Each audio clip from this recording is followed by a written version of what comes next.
总裁老婆破产后，所有人都以为我会拿钱跑路，因为我长得帅气却只爱钱，每天都会拿着总裁老婆的钱吃喝玩乐。然而我却想陪着总裁老婆东山再起，到时候手指缝里随便露一点，岂不是能直接财富自由？可谁能想到总裁老婆的破产竟是装的？我穿越到这本小说里的时候，已经是大结局了。美女总裁就是已经被女主打败的反派。我还记得关于她的最后一段话：白宁冰唯一剩下的东西，只有那间卧室里躺着的丈夫，以及她那些名贵的手表和衣服。但是白宁冰自己也知道，这个除了要钱一向不搭理她的男人，很快就会带着自己的手表和衣服离开她，她终将一无所有。我揉了揉太阳穴，想到那个已经破产的总裁老婆，悠悠地叹了口气。白宁冰自从结婚后一直对我挺不错，如今的我倒是不好意思在白宁冰跌入低谷的时候拿钱跑路，最起码也得等到她有了自己的收入或者事业才行。花了一会儿的功夫，把思路理清后，我起来开始收拾乱七八糟的屋子，足足花了3个小时，我才把东西都塞进自己房间的一个角落。东西此时都已经堆到了房里，手表有100多个，衣服更是有80几套。此刻无比希望能把衣服换成手表，毕竟手表要比衣服更好卖。我醒来的时候是下午2点，摸着自己咕咕叫的肚子，我翻了翻茶几上的钱包，果然找到厨房，我压根没进去。这2天我们刚搬进来，2个人又都不是会做饭的人，厨房肯定是没东西，我得自己找吃的。还好白宁冰租的房子虽然不大，但是小区却不错，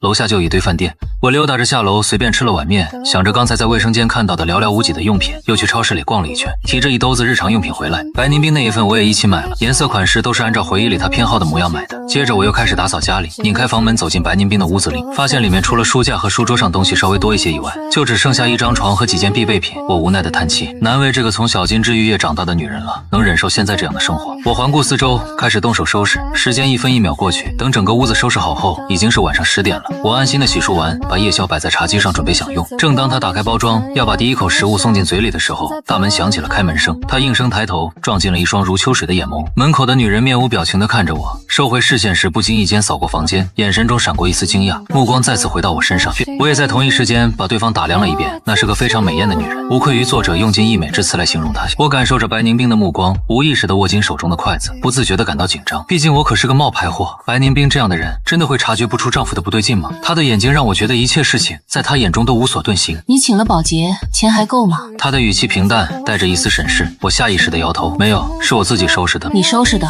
对，我自己收拾的。白宁冰满脸诧异，直直地盯着我，2人对视片刻，白宁冰率先移开视线。钱还够吗？够了，你呢？我习惯性的反问，说完便有些后悔。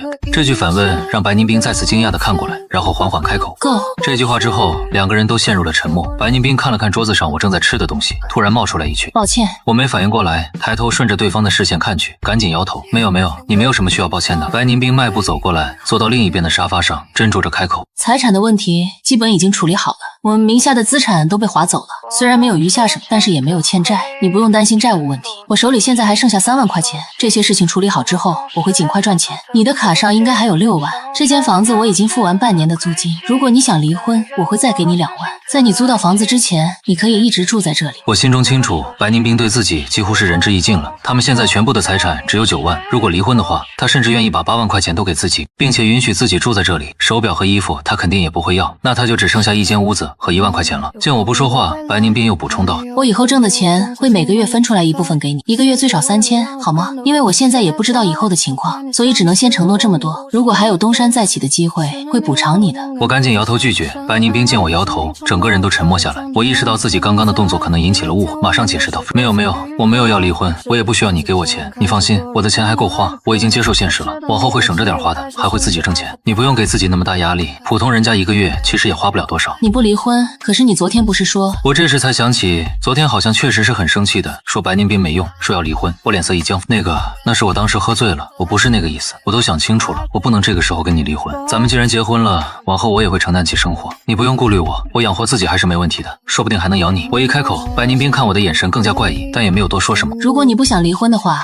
那就算了，什么时候想离婚了，跟我说一声就好。白宁冰起身去卫生间洗漱，我尴尬的低头继续吃东西。听到白宁冰在进入卫生间之后，脚步停顿了几秒，估计是看到了我整理后和之前截然不同的模样，然后水流声响起。等我吃完东西，白宁冰也洗漱完出来，没有想象中尴尬的场景。谢谢，你也早点睡。我抓抓头发，感觉像是做梦一样。我再次整理一遍思路，也跑去洗漱，然后回房间打开笔记本电脑，在网上申请了个2手市场的个人店铺，这才关机睡觉。第2天早上，我习惯性的在6点半醒来，把昨天买的材料收拾收拾，把粥煮上之后，便下楼去买了包子油条。等我回来时，白宁冰刚好打开房门出来，他听到开门的动静，抬头看到我手中的早点时不自觉的揉揉眼，大概以为自己看错了。早上好啊，我买了早点也熬了粥，你快去洗漱吧。说完，我自顾自的去厨房看粥熬得怎么样了，无视了身后白宁冰诧异的眼神。因为两人之前都熬夜，我怕气血不足，特意熬了红枣红豆粥。这回粥熬得差不多了，我舀了2碗，然后把包子油条都放进盘子里，又煮了鸡蛋，调了小菜。白宁冰从卫生间出来的时候，看到的就是餐桌上勉强称得上丰盛的早餐。这一幕明明非常温馨，但白宁冰却丝毫没有感觉到。她太了解自己的丈夫了，结婚快3年多，我从来没有下过厨做过家务，唯一会的就是买东西。结婚之前查到的资料也没有说我会这些东西。白宁冰心中疑窦丛生，难道之前我都是在伪装？之前家里有佣人有阿姨，我就没有动手，现在只剩下我们2个人了，家里又没什么钱，总不好一直去外面。我做的东西不算好吃，但是也凑合能入口，你要是不嫌弃，以后可以回来吃饭。所以当初爷爷问你会不会做饭，你是在骗他。白宁冰说完这句话，捏起勺子舀了一口粥送进嘴里，我愣，随即打哈哈道：我这水平跟阿姨没法比，当时想着爷爷吃的都是山珍海味，就没好意思献丑。这个理由倒也勉强能说得过去。白宁冰点点头，其实味道还不错。我看他吃东西的动作依旧优雅，顿时领悟，让这样从小食不厌精快不厌细的女人吃这样的小摊食，确实是为难她了。吃完饭，白宁冰要帮忙把东西送进厨房，我赶紧制止，没事，东西我收拾就行，我会洗碗，你要忙什么就去忙吧。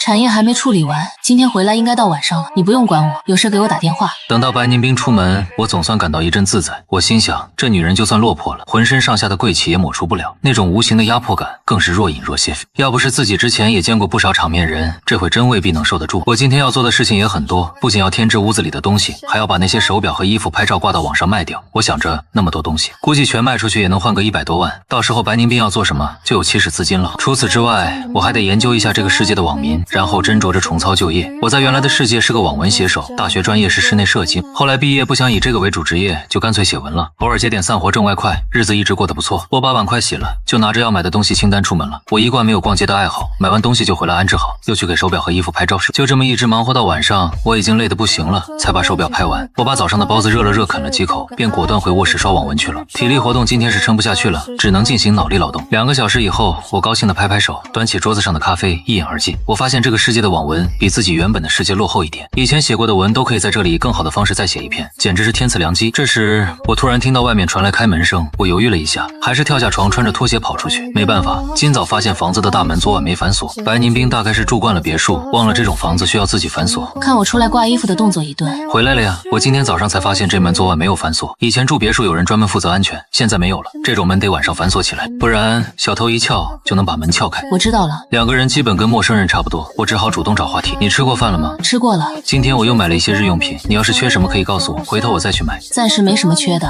话题终结，还能说什么？我思考了3秒，果断选择撤离现场。那没什么事，我就回我的房间了，你有事喊我。白宁冰在我关上房门之后才打量房间，他还去厨房和卫生间都溜达了一圈。房子里今天多了挺多东西，比之前添了几分生活气息。这男人居然真的打算在这过下去，跟变了个人似的。我此时可不知道白宁冰在干嘛，一门心思忙着整理电脑。原主上高中还算努力，考上了重点，但是大学基本就是混过去的，电脑水平更是一塌糊涂。这笔记本速度慢得厉害，我得把里面的东西都清理清理，还得看看原主过去都弄了些什么。翻着翻着，翻到了存放照片的文件夹，这里面还有好多子文件夹，大部分是原主自己的自拍照，一小部分是父母的照片。最后那个文件夹的名字是一堆乱码，我点开一看，好家伙，里面是和女人的合照。这个女人一看就是那种社会名人，长得也挺好看，就是那长相不是我喜欢的类型，尤其是笑起来的时候，让人觉得清纯柔弱。看着2个人这么亲密的样子，我灵魂都在颤抖，赶紧翻看日期，还好都是结婚以前，吓死我了，保留了几张不是那么亲密的照片，我赶紧把剩下的都给删除了。这时我已经想起来了，这女人是原主以前上大学时候的女朋友，一个富家千金，但是都已经分手这么久了，完全没必要再留着这些东西。这得亏是白宁并不计较，否则万一被发现，那就是定时炸弹。等把电脑弄得差不多时间，就到了将近11点，我打了个哈欠，直接扑上床睡觉。第2天早上我起得比昨天还早，没有下去买东西，而是选择自己做了个炒饭，还配了2个小菜。白宁冰起来的时候，我已经把饭菜都准备的差不多了，洗漱完出来刚好能吃。白宁冰看着眼前这丰盛的炒饭，有些惊讶。你还会做炒饭？对啊，我会做的东西虽然不是特别多，但是家常饭还是没问题的，算不上美味，顶多能吃，你别嫌弃。白宁冰舀一勺送进嘴里，不错，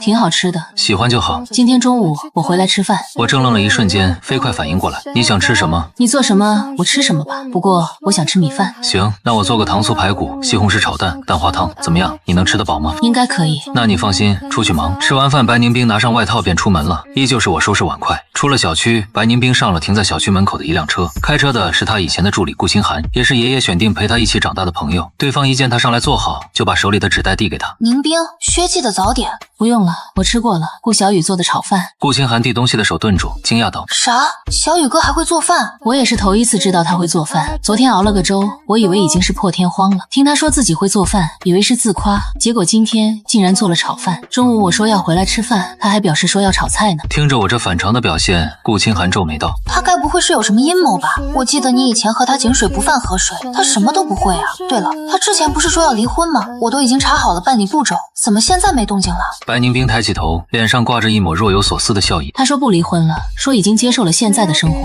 以后会好好过日子，还会挣钱，让我不要有太大压力。白宁冰倚靠在靠背上，语气不明。呵呵，难道是看不下去你吃苦受累，打算和你同甘共苦？如果这样的话，他人还不错嘛。大学里无所事事，之前结婚这2年只知道花钱，头一天还说要离婚，第2天就改变主意，你觉得呢？人家都说患难见人心，也许是良心过不去呢。人嘛，不碰上点事就不知道到底什么样。咱们这段时间看到翻脸的人也不在少数，兴许小雨哥就是个遇到事情才能看出来人品的那个人。或许吧，走吧，反正他也不会影响什么，慢慢看看吧。另一边，我一上午都在忙活拍衣服的事，80多套衣服自己根本穿不了，留下10多套撑门面就够，剩下的全部卖了，还能买点普通的衣服。2个多小时才拍了一半，我看看客厅上挂着的表，已经到了10点，想着需要出去买菜，我赶紧把衣服收起来，随便套了个外套就出门了。出了超市，我拎着2个大袋子朝小区走去，刚过马路，突然听到有人喊我，一扭头，是个长得很漂亮、打扮的也精致的女人。再仔细一看，这不正是昨晚照片上那个女人吗？对方一看我回头，马上跑过来。小雨，你怎么成这样了？我低头瞅瞅自己的衣服，再瞅瞅手里提的东西，不解道：有什么问题吗？你怎么会在这儿？这女人一脸深情的样子。你甩了白宁冰，回到我身边吧，我现在能给你更好的生活。我看到你吃苦心里难受，回来跟着我，我肯定会让你过得很好。如果不是记忆里那些关于这个女人的事，我真的要被她眼中的深情感动。柳如烟，柳氏集团2小姐，也是原主以前的女朋友。这女人以前跟原主在一起的时候，一边享受着原主对自己的殷勤，一边嘲弄原主想要傍大款。虽然有钱，却从来不肯在原主身上花一分。交往的时候一直都是原主在花钱，对原主召之即来挥之即去，优越感十足。一直到被白宁冰找上，她才做出深情的模样，想让原主拒绝白宁冰。原主当初对她也是一片真心，自己舍不得吃舍不得穿，攒钱给她花。可这女人却只想玩弄原主。幸好原主为人还算理智，还没有彻底沦陷在她爱情陷阱当中。当初原主其实差点都要拒绝白宁冰的，还好阴差阳错知道了白宁冰的另一面，原主这才死心。也正是因为这样，原主才会觉得人生在世只有钱能靠得住，从而变成后来那副只知道花钱的样子。可以说原主的悲剧，这女人要负至少1半的责任。而现在这个渣女找上自己，也绝对不是因为深情，背后打的什么主意不知道，但是肯定不怀好意。以前白宁冰是她只能佩服和仰望的人，如今白宁冰失势了，我如果被人随便就勾走，一定能再次打击白宁冰。也许她还想对白宁冰再做什么。于是我摇摇头道：我是不会跟你走的，你哪来的回哪去吧。为什么？白宁冰都已经是个废材了，他只会让你吃苦，你图他什么？所谓夫妻，就是有福同享，有难同当。我是她的丈夫，自然要一直陪在她身边，无论她变成什么样，都不能随便抛弃她。别说她只是暂时失败，就算她残了废了，我也得照顾她。这跟吃苦和没钱没关系，只要她一天不跟我离婚，我就不能抛下她。何况现在是她最需要我的时候。你在说什么胡话？我如果没弄错的话，他跟你几乎没什么交集了吧？只会不停的给你钱让你买东西，你跟他根本就没有感情，为什么要陪他吃苦？柳如烟看我的眼神宛如看一个傻子，谁说他对我不好？以前他有钱的时候，每个月可给我不少钱，虽然他没时间陪我，但是我可以尽情的花钱。是，这些钱对他来说也许不算什么，但是谁的钱都不是大风刮来的，他给是情分，不给是应该。他既然给了我，就应该承他的情。现在他失利了，即便离婚，他都还同意让我住在租的房子里，还愿意把剩下的大半钱都给我，对我已经够仁至义尽了。这也叫好？如果这都不叫好，那什么叫好？我们彼此之间本来也没有感情，凭借人品能做到这个份上就不错了。你说他不好，难道你好？我怎么不好？你要是跟了我，我一定会对你很好的。不等柳如烟继续说下去，我便打断她。大学时我没钱，你一直都嫌弃，觉得我是想帮你这个大款。认识快2年，我们交往你没有花过1分钱，连送我的礼物都是买东西的赠品，反倒是我一直努力做兼职赚钱给你花，结果你一转头把我甩了，这也叫好？你在瞎说什么？把我当成什么人了？你是不是听白宁冰说了什么误会了我？柳如烟眼神透着阴暗，你太高看自己了。白宁冰那样的人不会在我面前提你，他根本不会注意到你，只有你会一个劲的盯着他，试图在他面前找存在感。这就是俗话说的，你是什么样的人，你眼中的世界就是什么样的，你该去哪儿去哪儿吧。更难听的话我不想说。柳如烟眼神更阴暗了，向我靠近了几步，她面带柔弱道：小雨，你肯定是让白宁冰给你洗脑了，你怎么会这么想？我是真的喜欢你啊。那个白宁冰就是现在没钱了，所以才拖着你不放手吗？你不能这么傻呀。停，你别过来。总而言之，趁着妻子失势的时候抛弃对方，根本不是人干的事。我是不会在这个时候离开他的。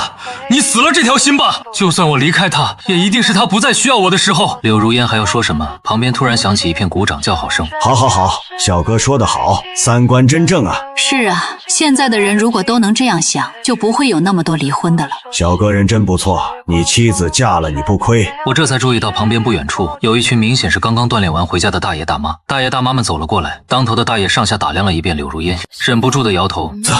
小姑娘，人家跟妻子过得好好的，你跑来撬墙角可不地道啊！你想想，要是你结了婚，整天有女人想来撬你的墙角，你是什么感觉？己所不欲，勿施于人呐。就是你说人家妻子没钱了，他就应该离婚给你走，那你就敢保证以后你不会有没钱的一天吗？这群大爷大妈就像是打开了什么机关，一个个的都开始批判柳如烟，连反驳的机会都不给她。她分分钟成了道德败坏、三观不正、还无可救药的渣女。我赶紧给大爷大妈们让开位置，躲在人群后面忍着笑话。她这人就是需要教育，你们得好好教育教育她。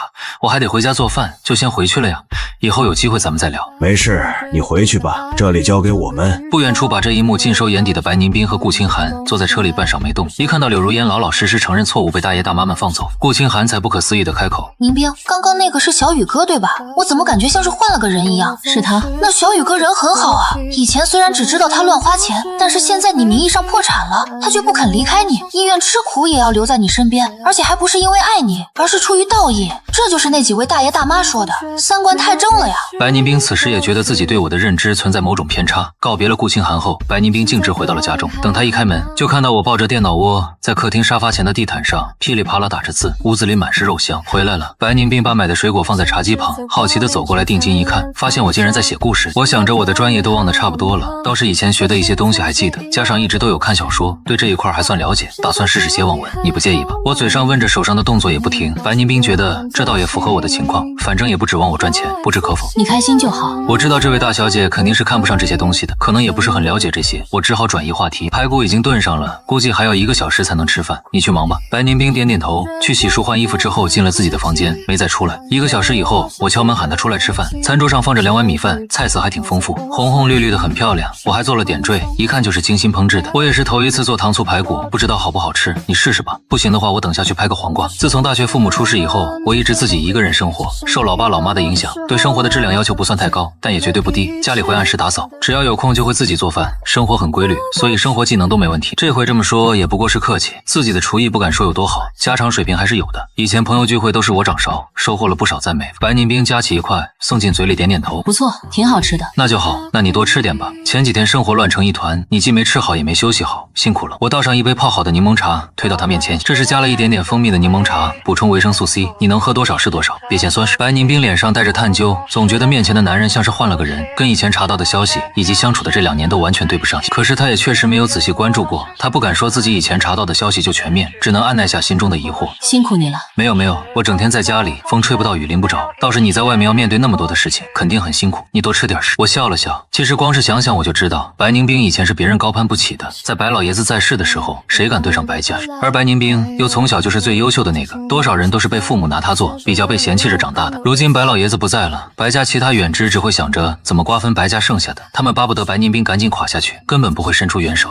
更乐意对白宁冰落井下石，看着昔日只能仰望的人被自己踩在脚底下。其实我穿越前看小说的时候就没明白为什么白宁冰一直坚持不让她的几个闺蜜帮她，明明只要接受那些人的帮助，她就不至于败落。可惜现在我俩关系也不怎么样，便也不好意思问。想到白宁冰总归是曾经的大小姐，大概是有自己的考量吧。一顿饭白宁冰吃的怎么样不知道，我自己反正是吃的心满意足，估计白宁冰应该也不讨厌我做的吧，因为她吃了2碗。碗筷我先放厨房了，你不用动，我下午睡起来再刷。我把碗筷丢进厨房的水池，洗了几个水果端出去，放在茶几上，继续窝在那里敲字。写自己以前写过的东西速度自然是非常快的，再加上我打字的速度早就练出来了，上午那会儿功夫我就已经搞定了2000字的大纲。按照这个速度，估摸着明天写完2万字就可以投稿。我和白宁冰现在是特殊时期，非常需要钱，我不懂生意上的事情，只能多挣点钱，减轻白宁斌的压力。白宁斌再次回了自己的房间，门关上，不知道在里面做什么。到了快1点半，我逼迫自己关电脑，滚去睡午觉。客厅里顿时安静下来，在自己卧室里的白宁斌犹豫了一下，手机上回复顾清寒：算了，我先看看他后续怎么样。你先不用查了，也许是我想多了，再等等吧。不到1个小时，闹钟响了，我从床上爬起来，感觉脑袋有点晕晕的。我摸到卫生间，发现门竟是拉上的，心里吐槽着自己，顺便抓住把手，一把把门扯开，正要迈步进去，一抬头就和里面的人撞了个眼对眼。抱歉，我睡迷糊了，以为只有我一个人。喊完，我红着脸跑到自己房间，把门关上，恨不得拍死自己，真的太尴尬了。好半天我才调整好心态，拧开房门出去。白宁斌刚好从卫生间出来，两个人再次撞得眼对眼，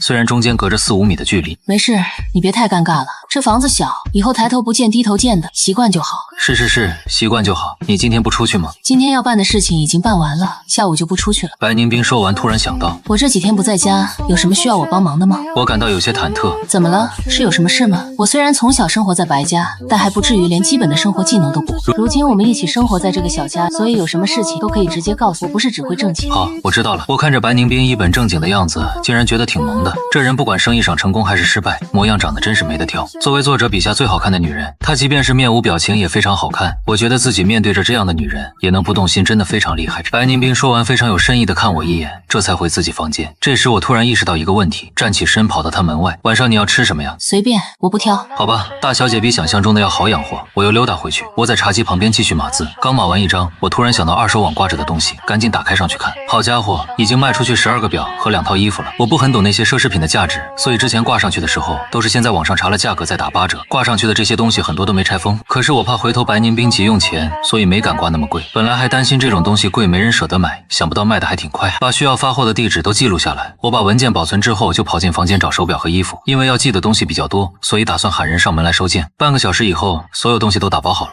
上门收件的人也到了。白宁斌大概是听到动静，打开门出来了。你这是做什么？之前的衣服和手表太多，我现在也不出去，他们搁在那里又太占地方，我就分出来一些把它们卖了。这是今天卖出去的，得早点把东西寄给买家。不用，我们还没到需要你卖东西的份上。其实主要是嫌他们占地方，而且已经不是最新的产品，留着我也不会用，不如卖了换成钱，这样以后要是看到喜欢的新产品还能买。这样说足够给大小姐面子了吧？我觉得自己也是挺有心的，但是不知道我是哪句话触动了大小姐。白宁斌握着我的手颤了一下，然后松开了，没有再制止我，说了句好，以后买新的。哪里敢买新的呀？一个手表几万块，都够我半年的生活费了，买几个手表就可以去吃土了。心里这么吐槽，我表面上一点没有表露出来。千金大小姐嘛，都是要面子的。我扬起笑容，等你以后给我买新的手表。白宁斌被眼前这张虽然熟悉，但最近感觉非常陌生的笑容给闪了下眼，微微低头，看到地上装好的盒子，弯腰捡起来帮忙给收件员放到大包里。一直到收件员带着东西离开，白宁斌才问我，你打算卖多少？原本有100多个手表，80多套衣服，其中手表有70多个都没拆封，我打算全卖了，剩下那50个卖个40多个吧。我留10个手表应该差不多了，至于衣服留个30套左右，剩下的全卖了。我以为白宁斌是要制止我，没想到白宁斌只是点点头就没再说什么，随便拿起一个苹果开始坐在沙发上削起来。我一时摸不准他的想法，也不知道自己这么做是不是打击到了他的自尊心。不过生活总比这些乱七八糟的想法重要，就算他介意我也没办法。今天上午我已经查了，现在这部文里的房价才涨到1半，我也不知道白宁斌有什么打算，以及以后会不会真的东山再起。但是不管怎么弄，我都得想办法先买套房子，卖了手表和衣服，我就能付个首付了。到时候把剩下的钱给白宁斌，我自己慢慢供房子，这样就算大小姐以后不能再东山再起，我们也不至于没个落脚的地方。我脑子里胡乱想着，我在茶几旁边盯着电脑屏幕，一时没有动静，眼前却突然多了个削好皮的苹果，苹果的香味扑面而来，皮削得均匀漂亮。我不由自主地咽了下口水，发现是白宁斌把削好的苹果递到了自己面前。给我的吗？白宁斌把苹果又往前面一递。委屈你了。我真是受宠若惊，原著里的白宁斌可是从来不接近男人，并且对男人也没什么耐心，如今竟然会给我削苹果，还削得这么好看，太让人惊讶了。我赶紧把这个苹果接过来表态道，没什么，本来也是花你的钱买的，你以前没嫌弃我败家，我已经很感激了。白宁斌竟然笑了，这人平时冷着一张脸，虽然不是特别冰冷，但是也让人亲近不起来，这会突然一笑，我直接看呆了。这世上怎么会有这么美艳的女人？放心，以后肯定会给你买更多的手表。我下意识的点头，回过神来有些羞涩。我相信你肯定会东山再起的，你别急，我等你到时候给我买表，加油，你一定行的。白宁斌就这样含着一丝笑意起身回房，在我看不到的地方，眼中闪过一丝趣味。又赶了一下午的稿子，总算是码出来了1万多字。晚饭2个人随便吃了点，继续各做各的事情。晚上一直熬到12点，我成功搞定2万字。第二天早上吃了饭，白宁斌出门，我就捣鼓投稿的事情，看一看二手网页，又卖出去了8个手表和1套衣服，仿佛看到大笔的钱在不停地往自己钱包里钻。我心情非常好，刚刚把稿子整理好投出去时，便听到有人敲门。谁呀？我站起来准备去开门，听到门外面说话的是个男人。是我，陆景年。陆景年是谁？我一边去开门一边回想，想了半天也没在回忆里找到这个人。打开门一看，外面就只有一个男人，长得是那种痞帅式的相貌，一看到我就以估量的眼光从头打量到尾，让人觉得非常不舒服。不请我进去坐坐吗？陆景年说着就要往里进，我也不清楚这家伙到底是谁，赶紧挡住他。你找谁啊？你如果是顾小雨的话，我就是来找你的。对方一斜身子挤进屋里。白姐姐这会儿不在这儿吧？对方已经挤进来了，我也不好再把人赶出去，只好把门关上，倒了杯茶放到他面前。他不在，一大早就出去了。你找我有什么事吗？当然有事儿。说实在的，你虽然长得还不错，但是既没有家世也没有能力，白姐姐嫁你实在是委屈了。我知道当初是因为白爷爷为了报答恩情才让你娶白姐姐，可你娶她这么多年，不能在事业上帮助她，整天除了买东西和玩以外什么都不会，你自己觉得好意思吗？我能冒昧的问一声，你是白宁斌的什么人吗？我和白姐姐是从小青梅竹马长大的，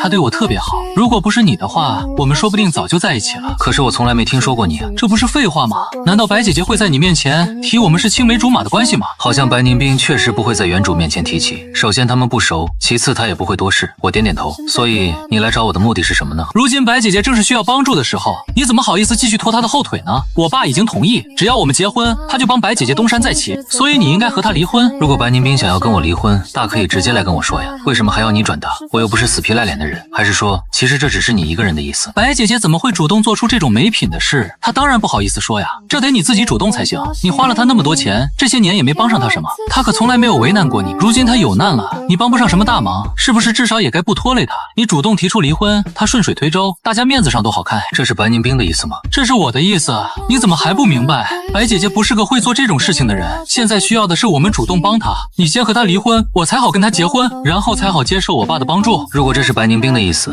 我提出离婚当然没问题，但是你说这是你的意思，那我倒想问一下，在我和白宁斌结婚之前，你和他是情侣关系吗？他爱你吗？陆景年喝水的动作一僵。那不重要，他这个人不善表达，再说他也不喜欢你啊，我能帮上他，而你根本只会拖累他，我比你适合他100倍。你错了，也许我也不是特别了解白宁斌的为人，但是我敢肯定，他绝对不会轻易接受你父亲的帮助，尤其是这份帮助，还是以和你结婚为交换。你觉得说动你父亲帮助他是对他好，却没想过，如果他依靠你父亲东山再起，以后要如何在世人面前立名，他将永远都无法摆脱依靠联姻发家的名声。我确实不是很了解白宁斌，但是我相信原著里写的那个反派不是一个愿意吃软饭的人。事实上，如果不是因为他不愿意折腰，也不会遭遇很多艰难风险。这样的一个人，怎么会接受拿自己的婚姻做筹码，来换得自己东山再起？至少短时间内不会。其实我也不介意和白宁斌离婚，只是绝对不是这样被别人怂恿。我摆出我的态度，白宁斌想要如何是他自己的事情，我绝对尊重他的选择。陆景年仿佛被踩到了尾巴，一下子炸了。你就是想拖着他不跟他离婚吧？你这个男人怎么能这么自私？白姐姐对你已经仁至义尽了，如今好不容易她有东山再起的机会，你却要亲手抹杀掉，你真是太让人恶心了。陆先生，我对你已经够客气了，别说你今天突然跑过来说一堆不合适的话，不知道的还以为你上赶着做破坏别人家庭的人。我和白宁斌2个人的婚姻，什么时候轮得到外人插嘴？就算你是好心帮白宁斌，可你也不该跑来找我说这些话。你想帮他，你去跟他说呀。他的事情我又不能替他决定，我又不会死缠烂打的不离婚。这件事情稍微想一下就能知道，如果他真的喜欢你，在白爷爷找到我之前，你们为什么没有结婚？倘若说是感情不到位，那为什么你们连情侣都不是？你口口声声说他不是那种背信弃义的人，可你现在的行为分明是替他背信弃义，而且你根本没有替他考虑过具体问题。你凭什么这么说？你一个除了花钱什么都不会的小白脸，凭什么说我？就凭我现在还是他名义上的丈夫，只要我一天还是他的丈夫，我就有资格说任何想要插足我们婚姻的人。是我以前是只会花钱买东西，也没帮过他什么，但是他以前也是同意让我买的，他都不介意，你着什么急？如果你想娶她，那就去跟他说，只要你跟他达成共识，我一定二话不说就跟他离婚。你在这跟我说，我是不会同意的。你不要脸！陆景年气的把杯子狠狠放在桌子上，我已经不生气了，淡定的把玩着自己的杯子。你一个想要破坏别人婚姻的人都不觉得不要脸，哪里来的勇气说我不要脸？既然你觉得我不要脸，想来我们是话不投机半句多。说到底，你就是不愿意离婚，你就当是我不愿意离婚吧。得到肯定答案，知道自己今天天已经没办法达到目的。陆景年直接站起身气冲冲的走了，走之前还不忘回头冲我来一句：“你等着吧，白姐姐早晚一定会甩了你的。”大门再次关上，我悠悠的叹了口气。女主招人喜欢就算了，连反派都这么招人喜欢。如果不是因为良心过不去，我其实挺想离婚的。不过也就是想想，我干不出来占了人家的身体却理所当然的事情。虽然那钱也不是我花的，可是现在名义上都是自己的账，不是吗？把这件事情抛到脑后，我打开网页，记录地址和样式，然后到自己屋子里扒拉卖出去的手表，整理好之后给收件员打电话。今天卖的东西也要早早寄出去，算一算，卖出去的这些东西也有差不多200多万。等到买家们收到货，我的银行卡里就能多出来一大笔钱。回头再卖几样，我就可以买个小户型的房子付个首付，然后成为有房一族。想到这个，我突然干劲满满，暂时不想再码字，干脆打开网页开始查这个城市的房源。第一套房子一定得好好挑一挑，看了一会儿就快到中午了，我连网页都没顾上关，就赶紧去做饭。今天早上白大小姐走的时候跟我说了中午要回来吃饭，都怪我想象未来的美好生活想得太投入，连时间都忘了看。中午打算吃馄饨，馅料是一早就盘好了，馄饨皮昨天也买了，所以我的动作相当熟练，仿佛形成了某种韵律，几秒钟一个，不大会功夫就包出来了20多个。正包着，白大小姐回来了，我包得认真，头都没抬。回来了呀。你在做什么？白宁冰站在门口的位置，只能看到我快速的动作，却看不到我具体在做什么，下意识地问了一句：“包馄饨，今天中午吃馄饨，然后我再捞一点饼，这样就不用担心吃不饱了。”我说的特别自然，烙饼和包馄饨，这已经不是一般只会做家常菜的人可以完成的事情了。白宁冰心里的怀疑再次冒出来，但是下一刻看到坐在那里安安静静、动作娴熟包馄饨的我，又觉得没什么可计较的。说起来，我也很久没有吃过这东西了。白宁冰不由自主地冒出来这么一句，而后颇觉怪异，又闭上嘴，像掩饰什么似的走进卫生间开始洗手。他的怪异我完全没有感受到。我自己也喜欢吃馄饨，想着之前这段时间白宁冰生意上一堆事，哪有心思顾及吃什么，加上馄饨只是小吃而已，好久不吃也是正常。那你要多吃一点吗？你要是想吃，我待会儿就多煮一点，剩下的包好放冰箱冻起来，万一哪天不想做饭就拿出来煮着吃。那就多煮一点吧。白宁冰洗了手出来给了这么一句，他已经很久没有吃过小吃了，上一次吃小吃还是3、4年前，如果不是我突然提到这个东西，他甚至都没有意识到自己有多久没有放松过了。 OK， 那我待会儿就多煮一点。我嘴上说着，手里的动作也不停。在我看来，生活充满希望和小小的幸福，日子都是人过出来的，能重新活一次本来就很幸运了。生命里的一切馈赠都应该好好珍惜，能好好坐在这里包馄饨吃馄饨就是快乐。将近1个小时以后，2碗热气腾腾的馄饨上桌，白宁冰被我喊出来，我已经坐下了，偏头点了点示意白宁冰快坐，我脸上带着几分期待的笑容，快尝尝吧，我感觉我包的馄饨还不错，不知道你食量是多少。馄饨这东西也吃不饱，我就干脆弄了点卷饼。对了，你会吃卷饼吗？听我这么说觉得有点好笑，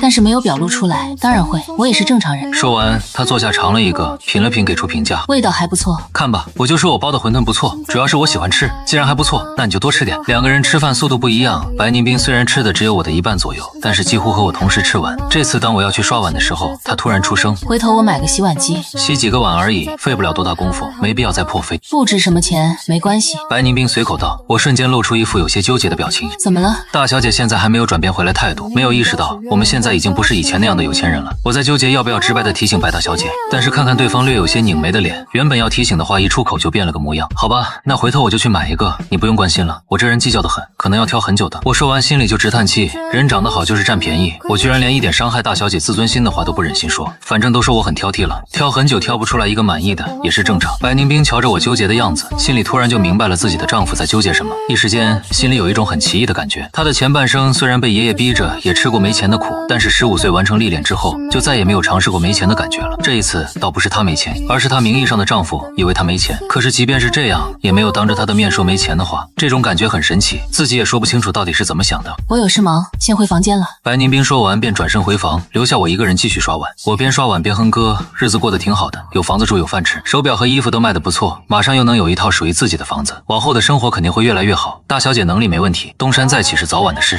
到时候说不定还能给我分点钱，就算她以后起不来也没关系，我自己也能养家。暂时有她这个勉强算是朋友的人在，也不会担心出意外没人管，她肯定不会一辈子没事做，到时候过平凡日子，她想离婚我就离婚，再慢慢愈合适的人，彼此安好也很好。洗完碗的我又去码了会字，准备午睡。这时白宁冰突然开门走出来，今天陆景年来为难你了吗？也称不上为难，他让我主动跟你离婚，我拒绝了。我以为你跟他没什么，如果你喜欢他的话，我们随时可以离婚。他还说他爸爸可以帮你，只要你们结婚。我跟他确实没什么，也不会因为他跟你离婚，你做得很好。至于其他的事情以后再说，我暂时还用不着别人帮忙，这些事情也不是他爸爸能解决得了的。我知道了，我想着也是，起身准备回房间午休。白宁冰突然开口，探究地看着我，那你还有别的事儿吗？你什么时候多了午休的习惯？我身体一僵，略显心虚的解释，这不是突然明白了自己以前作息习惯不太好，身体素质比较差，所以逼着自己调整嘛。其实你也可以试试中午午休一下，下午会比较有精神，做事更有效率。那你休息吧。白宁冰起身回了自己的房间，留下我站在原地忐忑不安，思索着自己应该没有说错什么话。遭遇了家里破产的重大变故，谁还不能有个改变啊？进入自己房间的白宁冰面无表情地坐回桌子前，陷入沉思。过了一会儿，他好像还是没有下定决心，倒是翻开手机给人打了个电话。这几天你买一个洗碗机送到我这边来，有些事情还需要再看看，在此之前还是先按照目前的状况继续吧。打完电话，白宁冰把手机放到桌子上，不经意看到旁边的床，脑海里回想起刚才我说的话。午睡什么的真的有那么好吗？在他回过神之前，已经不由自主地躺到了床上，感觉身体都放松下来。好像确实感觉不错。这几年一直在忙各种事情，他已经很久没有安心地睡过一个好觉了。不知不觉中已经到了下午2点半，我从房间里拧门出来，伸了一个大大的懒腰，到卫生间洗了一把脸。刚出卫生间的门，就看到白宁冰从他的房间出来，眼睛还有几分迷茫。老天爷啊，大小姐睡起来都是这个样子吗？也太好看了点吧！这样的人居然是个反派，作者怕是花了不少心思来塑造这个反派，然而最后却给了这么悲剧的一个结局，太可惜了。我心里这么想着，没注意自己的表情，不经意间流露出几分怜惜，被白宁冰看到，那带着几分怜惜的表情，仿佛把白宁冰给烫了一下。他立刻收回目光。你要用卫生间吗？没有，我已经用好了。你请。我赶紧让出位置等白宁冰进去，随后耸耸肩，再次坐到电脑跟前开始准备码字。刚一打开企鹅，就看到有人申请成为好友，备注是文学网站的编辑。白宁冰听到外面的动静，刚洗了手就出来了。怎么了？我的小说过了初审，等到2审和终审过了，就可以变成小钱钱了。是吗？那真是恭喜了。同喜。我说完就不再搭理白宁冰，沉浸在自己的小说里继续低头码字。白宁冰看我打开电脑忙碌，便重新回到卫生间。下午我联系快递上门取件，来的是个小姐姐。顾先生，你这是开了网店吗？这些手表好像都不错的样子，如果可以的话，能不能便宜卖我一个？我打算送给我男朋友做礼物。我一愣，连连摆手，不好意思啊，我没有开网店，我只是帮朋友发货。他这些手表的价钱好像还不便宜，貌似都上万了，这么多的钱我做不了主。你要是有需要，我可以帮你问问。都上万了？天哪，那这些手表都是奢侈品吧？我也不懂，也许是吧，反正都挺贵的。我正说着，旁边的电梯门突然开了，白宁冰从里面走出来。刚才我说的话，他全都听到了。怎么了？没什么，快递小姐姐想买个手表，但是手表不是我的，我想着也许可以帮她问问朋友，能不能便宜一点。没有，既然这手表是奢侈品，那就算了。我一个平民百姓，平常也戴不了这么贵的手表。快递是只有这些吗？如果只有这些的话，我就收拾一下准备走，待会就发货了。对，只有这些，那就麻烦你了。快递小姐姐拎起包裹，坐电梯走了。我这才发现自己一直堵在门口，赶紧让白宁冰进来。你怎么这么快就回来了？今天处理的事情不多，怎么说手表是别人的？说自己的不合适，咱们住在这里，安保情况不清楚，万一漏付被人察觉了，说不定有危险。而且那家快递都来几次了，也算是面熟，以后还要帮忙寄快递，如果说是自己的，又不给大的优惠，回头他们心生怨愤，捣鬼坏我的货怎么办？虽说到时候可以走程序处理，但是毕竟麻烦，说到底知人知面不知心嘛，再加上情分一般，实在是犯不上。想得很周到。对了，过几天有一场酒会，需要我们一起出席一下，你早点做准备。酒会我都没怎么去过，这个时候去会不会给你添麻烦呢？没事，到了这个时候，已经没有人能给我添麻烦了，就算有麻烦，也不在乎这一星半点。白宁冰淡定地拿起桌子上的杯子倒杯水，这话听着让我心里不是滋味。好吧，我会好好准备的。之后2天，白宁冰依旧早出晚归，不过早上和晚上都会在家吃饭，我也习惯性的早晚准备2份饭，自己则每天老老实实码字卖东西，顺便不停查如何参加酒会的资料。这天，白宁冰一进门就发现我并没有像往常一样窝在沙发跟前，而是一听到开门声就目光灼灼地看向他，表情还透着几分诡异。他看着沙发上的衣服问道：怎么了？摆这么多衣服？大小姐帮忙吧，我都好久没有去参加酒会了，完全不清楚现在适合穿什么样式的衣服，这是我挑出来的比较合适的礼服，你瞧瞧哪一件好一点？你之前不是很喜欢自己挑衣服吗？那时候环境突然转变，还有点敏感，所以非要自己挑衣服，维护自己那点尊严。但是如今想明白了，一个人是什么样就是什么样，犯不上那么敏感，还让人看不上，不如大大方方承认自己不会。看来你想得挺明白。那你快看看哪件礼服合适一点，我拿不定主意。白宁冰看来看去，随手指了一件最经典的黑色西服，就这件吧，不扎眼，挺合适的。好，那就这一件吧。确定了礼服，我把其他衣服重新收起来。出发宴会时，白宁冰亲自开车带着我去，我特意坐到了后座。白宁冰从后视镜看了我一眼，你穿的这么少，会不会冷？还好，毕竟是长袖，还不是特别冷。我怎么觉得你好像对我的态度有点奇怪？怎么会？我们无冤无仇的，你对我还那么好，我感谢你还来不及呢。主要是我们之前接触的也不多，最近整天低头不见抬头见的，我有点不习惯，以后慢慢就好了。白宁冰看着后视镜里，我摸了摸后脑勺，虚假的笑容消失，看上去有些茫然，突然就没有了说话的兴致。2个个人没有再说什么，很快就到了市里最大的酒店。我和白宁冰才刚到门口，前面就被人有意无意挡住。挡在面前的是一个略有些肥胖、头发泛着油光的男人，胳膊肘被一位打扮艳丽的女人挽着，脸上挂着明晃晃的不怀好意。城东那边的地，最近广元集团正看得紧，李总不去关注一下吗？李总愣了一下，表情扭曲，随即挤出笑容。白总如今风采依旧，许久不见，真是幸会。白宁冰不再搭理他，直接带着我绕过他继续往里走。我一路跟着白宁冰来到酒会中，看到了好几个以前记忆里的酒肉朋友，都是各位大小姐的上门丈夫或者儿子，且都不怎么受重视。有些人看到我端着酒杯想过来，但在看到我身旁的白宁冰后，又都老老实实的缩回去了。有些人还对我使眼色。你不过去？为什么要过去找死啊？不去了，大家本来也不熟悉，不过是面上情而已。如今形势变了，还是不做朋友的好。两个人走了没几步，又有两个年轻男人和挽着他们胳膊的女人走过来。脚步快一些的男人年纪稍大，约莫30岁左右，脸上挂着假笑。这不是好久不见的白小姐吗？旁边这位是……瞧我这记性，真是年纪大了，好像是白小姐的先生是吧？难得今天看到二位一起出来，怎么是生活不太好？最近缺钱了吗？一直听说二位感情不太好，这回看着真是别人瞎说。许久不见，还以为唐先生身体不好起不来了呢，原来还是能起来的。有些聪明人在一个地方摔倒了，就知道下一次避着点儿；有些不那么聪明的人，却是不在一个地方摔死就不甘心。唐先生，你说是吗？是啊，只是有的坑以前是坑，现在却是掉在地上的宝贝疙瘩。见到宝贝，自然人人都想捡一捡。相信白小姐明白我的意思。对了，听说白小姐最近生意上遇到点问题，大家好歹相识一场，我就好心提醒白小姐一句，有的时候财富未必只是钱，还有可能是人。我下意识地握紧拳头，挡在了白宁冰身前。这时，旁边传来一道女声：“二姐，你怎么在这儿？”对面的两个男人脸色一变，齐齐退了一步。过来转转。你们俩站在这儿是什么意思？我二姐什么时候也是你们能随意搭话的人了？唐家和史家已经这么不讲究了吗？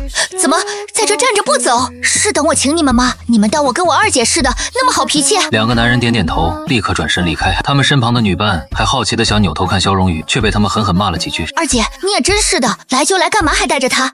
带他也就算了，也不跟我说一声。刚才那两个蠢货都敢来你面前刷存在感，你也太好脾气了吧？没事，不过是几个跳梁小丑罢了。倒是你，平时不见你来这种场合，怎么这次过来了？我这不是怕你万一来了碰上些不长眼的吗？我可是好不容易才让经纪人帮我推了活动的。不过幸好我来了，不然刚才那两个倒霉蛋还不知道会说出些什么来。肖荣宇侧头看向我，目光带着估量，从头打量到尾。就凭我二姐现在的状况，你想要从我二姐身上薅钱是没戏了，所以也不用再装了，该走就走吧。我笑得有些尴尬，没有说话。别乱说话，我们还没离婚呢。走吧，去那边坐坐。好吧，我跟你们一起过去。有肖荣宇在旁边坐着，终于没有其他人往这边走。这些人里但凡有点身份的，谁都知道肖荣宇是个惹不得的人。我本以为这次来会面对很多尴尬场景，结果坐了没多久，白宁冰就要带着我离开了。肖荣宇试图喊白宁冰一起去做什么，被白宁冰拒绝。之后两个人一起回去。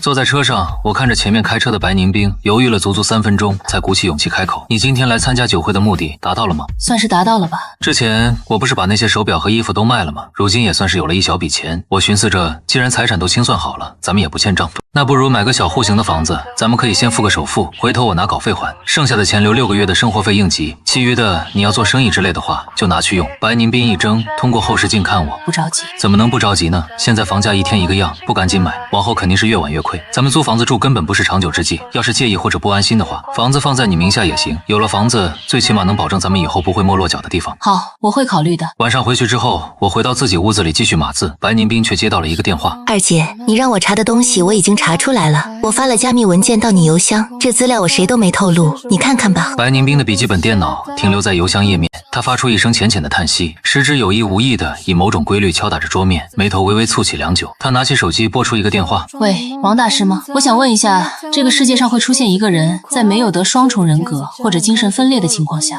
仿佛变成了另外一个人的状况吗？就是连生活习惯和三观都好像突然转变了一样。”几分钟后挂了电话，白宁冰放松身体，朝后靠在座位上，面无表情的脸突然勾起了唇角。借尸还魂。第二天早上，白宁冰慢条斯理的把一个花卷馒头吃完，突然抬头，仿佛有了什么兴致。你平时写小说都写些什么故事？我捧着馒头，动作一顿。我写的吗？什么类型都有吧，一般不会局限于某几种。我是什么都想写，不过最喜欢的还是穿越小说，穿越脑洞文我都喜欢。穿越这个东西真的存在吗？有吧，我觉得是真实存在的。世界到底是什么，谁也说不好。有时候我们觉得自己生活在很真实的世界，说不定只是别人笔下构筑的世界。谁知道世界到底是什么样的呢？既然连这个都无法确认，又怎么敢说穿越不存在？笔下构筑的世界。当然了，在别人的故事里，可能我们也只是个不知名的路人甲，甚至是原主。那你觉得，如果是你穿越了的话，前世可能是什么？应该是个挺幸福的人吧。父母恩爱，又是独生子女，想做什么就能做什么。父母也许会突然离世，但是学了自己喜欢的专业，不缺吃不缺喝，也不缺钱，日子过得也还好。最后穿越的话，应该会是救别人导致被歹徒捅死，非常倒霉的那种死法。这种死法确实挺倒霉，所以遇到事情要三思而行，就算是怀抱着善心，也要量力而行。是啊是啊，这个真的是非常重要。后续两个人没有再提这个话题。吃过早饭之后，白宁冰出门，我自己在屋子里码字。中午白宁冰不回来吃饭，我美滋滋的点了外卖，吃完赶紧收拾收拾，把垃圾丢出去。下午照例把卖出去的东西发货，然后出门买食材。我走在超市里，突然意识到如今的日子和上辈子好像没有太大差别。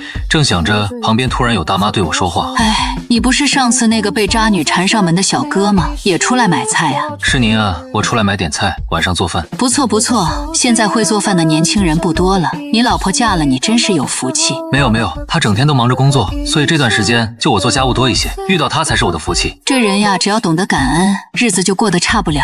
小哥，你年纪轻轻，能有这样的想法才是最难得的。你妻子如果跟你一样懂得感恩，那以后的日子肯定会越过越好。”我笑笑，挑中合适的花椰菜，正想去看看西红柿，白宁冰不知何时出现在旁边。“你怎么来这了？”“回来的早就过来买点东西，刚好看到你。”“没关系，我手里不过只有4种菜，又没有多重，没事，你去买你的吧。”我瞧着那边的西红柿不错，想做一道糖醋排骨。白宁冰对酸的食物还算喜欢，买了好多样食材，以及不少必备零食，又去买了 A 指数。随后两个人一起去结账。哎呀，小哥又见面了。这位该不会就是你老婆吧？人长得可真漂亮。“是啊，这是我妻子。”“我真是从来没见过长得这么漂亮的小姑娘，这模样比那电影明星还好看，怪不得你不肯离婚呢。之前来纠缠你的那个，比起你老婆来真是差远了，模样比不上不说，气质也差一大截，也不知道那人当初怎么好意思来找你。”我倒吸一口气，心都提起来了。白宁冰眼含深意看向我，我尴尬一笑：“大妈说的是，那个人就不是个好东西，不能拿来比。我就是疯了，也不可能跟那种人再有交集。他来找我，就是不安好心。好在我已经不像当初那么傻了，没那么好骗。”收银人员刷了卡，双手把卡递还给我。“先生，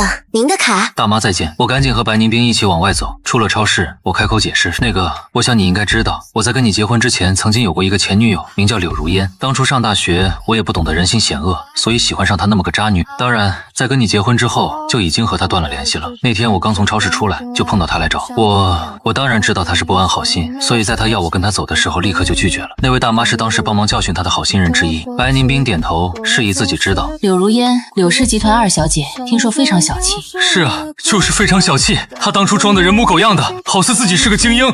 那时候原主不是，我是说我还以为她是个特别优秀的学姐，所以在她面前有几分自卑。谁知道后来却听到她说喜欢的是我同学，只是对我玩玩。我说起来就恼火，这种渣女我最恶心了。”“以后离她远点就行。”“肯定不会搭理她，那种渣女搭理她就是浪费生命。”回去之后，我收拾收拾开始做饭。白宁冰走进厨房：“需要帮忙吗？”我差点被吓到，连忙摆手：“不用了，我一个人可以搞定的。你整天那么多事，就去忙你的吧。待会儿吃饭的时候我喊你。”白宁冰颔首，转身离开。我身上系着围裙，继续忙碌。饭菜做好上桌，我过去敲白宁冰的房门。白宁冰松开手里的鼠标，随手把页面都关上，这才起身去吃饭。两个人通常没什么话说，我也兴不起主动找话题的想法。不过今天是例外，白宁冰刚坐下就开口：“明天会有人过来装洗碗机。”我夹菜的手顿了一下。“洗碗机？你买了洗碗机，不是说我自己慢慢挑吗？”“你不是说有选择困难症，索性我帮你挑了一个，你只需要用就好了。”我有些无奈。“那我明天尽量不出门。”话题结束，两个人正要继续吃饭，我的电话响了。“喂，你好。”我愣了一下，一时没反应过来，为什么白宁冰会让我去见宋谨言。电话那头继续传来宋谨言的声音：“小雨，你不要因为遭遇了变故就敌视所有人，并不是所有人都想着要踩你一脚或看你笑话。我就算做不了什么，也可以跟你聊聊天，让你心情好一点啊。你委屈了这么久，难道真的要一直自己憋屈下去吗？”过去宋谨言在原主面前一直都充当着一个知心知性哥哥的角色，原主有什么也会跟他说，这也是为什么他喊原主做什么，原主就去做什么。也因为如此，宋谨言在面对原主的冷淡态度时，才会下意识的觉得这是原主在傲娇。好吧，既然你都这么说了，我就去见一见你，倒要看看你会说什么。我接收到白宁冰的信号，只好应下来。电话那头的人十分欣慰，两个人又聊了几句就挂了。“你为什么要让我去见他？”白宁冰放下筷子，淡淡的道：“宋先生一向是无利不起早，之前找你是试图从你那里得到关于我的动向的情报，如今在你已经没有利用价值的情况下，还还来找你，必然是又发现了你身上可以利用的地方。你不去，他还会想别的办法。我秒懂，潜台词就是既然早晚都躲不过，还不如一开始就干脆利落的给对方接近自己的机会。果然，白宁冰下一句就道：无论什么时候，让自己掌握一部分主动权，总好过一点主动权都没有。而且知道对方不怀好意之后戒备，也好过不知情的情况下被人背地里算计。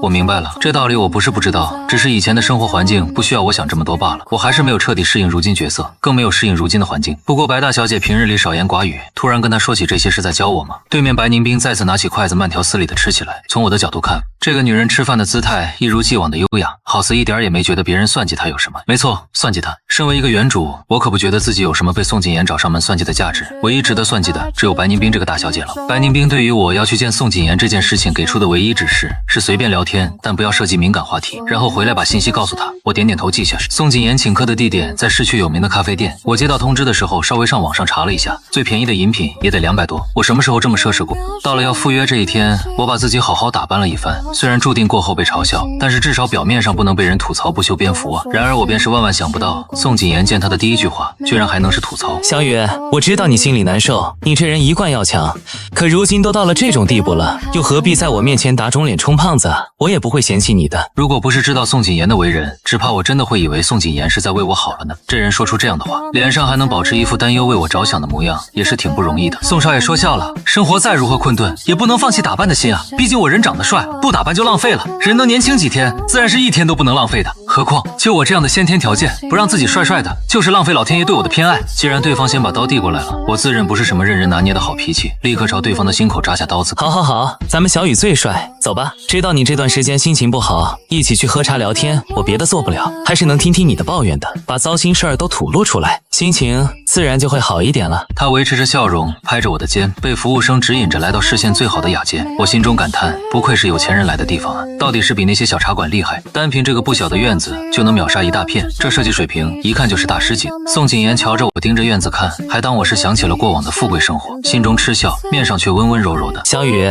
你要喝什么？我一下子回神，眼睛刷的就亮了，张口爆出来一堆名字，全都是我在网上查到的这家店的知名特色。小雨啊，你点这么多，待会儿吃得完喝得完吗？知道宋谨言这是怀疑我怎么突然连脸面都不要了，居然一副没吃过东西的样子。可是我没有半点遮掩的意思，吃不完就打包啊，不是大问题。打包？吃不完的东西还打包？难不成是缺这点吃的？对啊，吃不完的东西不打包多浪费啊！如今的我也不比以前了，当然能省则省，而且勤俭节约是我们的传统美德。怎么，宋少爷你这么惊讶，是对这个传统美德有什么看法吗？宋谨言张张嘴，发现居然无法反驳，愣了一下才讷讷的道：你说的对，你做得好，没什么不对。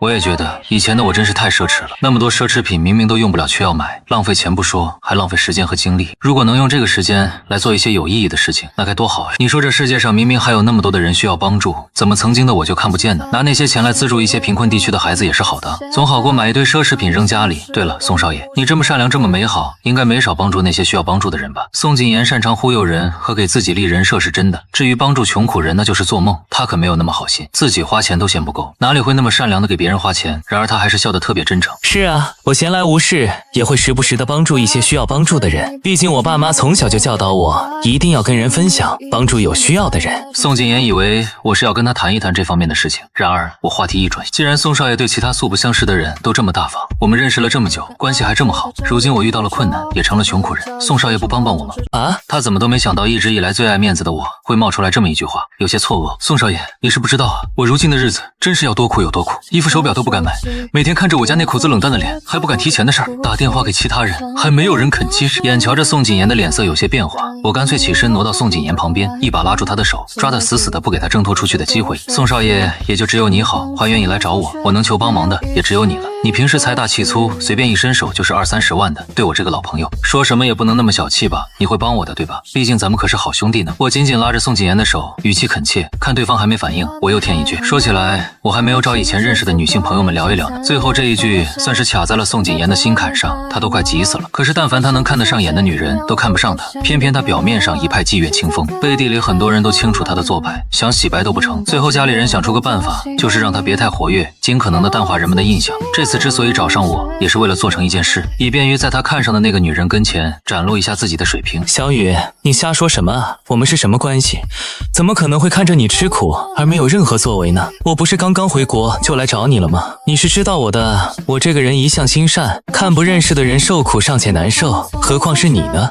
你放心，我手头虽然钱不多，10万8万还是有的，等会儿就转给你，你先拿来应急，千万别跟我客气啊。行吧。白小姐破产之后，你们怎么办了？我哪知道那些啊，你也是知道我的。我以前学的专业就和商业毫无关系，就算他把所有的事情告诉我，我也听不明白。反正如今还有饭吃就行了。他一直都是个大忙人，忙什么我也不清楚，反正问了也不懂，干脆就不问了。我本来想离婚来着，后来听他说又不欠债，那就这么过呗。我听说柳如烟后来去找过你。是啊，可是他又不是什么好东西，我再无能也不能在他面前跌份不是。我就故作表现的对白宁冰不离不弃，气死他。以前他比不上白宁冰，如今他还不是一样比不上。我虽然不是多厉害的人，但是就凭白宁冰到了如今的地步，也没有对我如何就能看出来他这个人不错。我相信一个人品好的人，当然比相信一个渣渣要强。可是也许刘小姐是失去你之后才发现她真正爱的人是你呢。你是从来没有吃过苦的，如今的苦日子过下去，什么时候是个头啊？其实我觉得如今的日子倒也没有那么难过。以前有钱的时候整天一堆破事儿，心里还藏着杂七杂八的想法，只能靠买东西来缓解。现在倒是清静多了，想怎么样就怎么样。我本来也不是过不了苦日子的人，上大学以前还不都是这么过的，所以这样也挺好。我也没什么不满意的，就是之后我还得想想怎么赚钱才行。你打算自己出去工作，这怎么行？你又能做什么呢？你想想你在柜台或者超市那里打工，却碰到他的样子，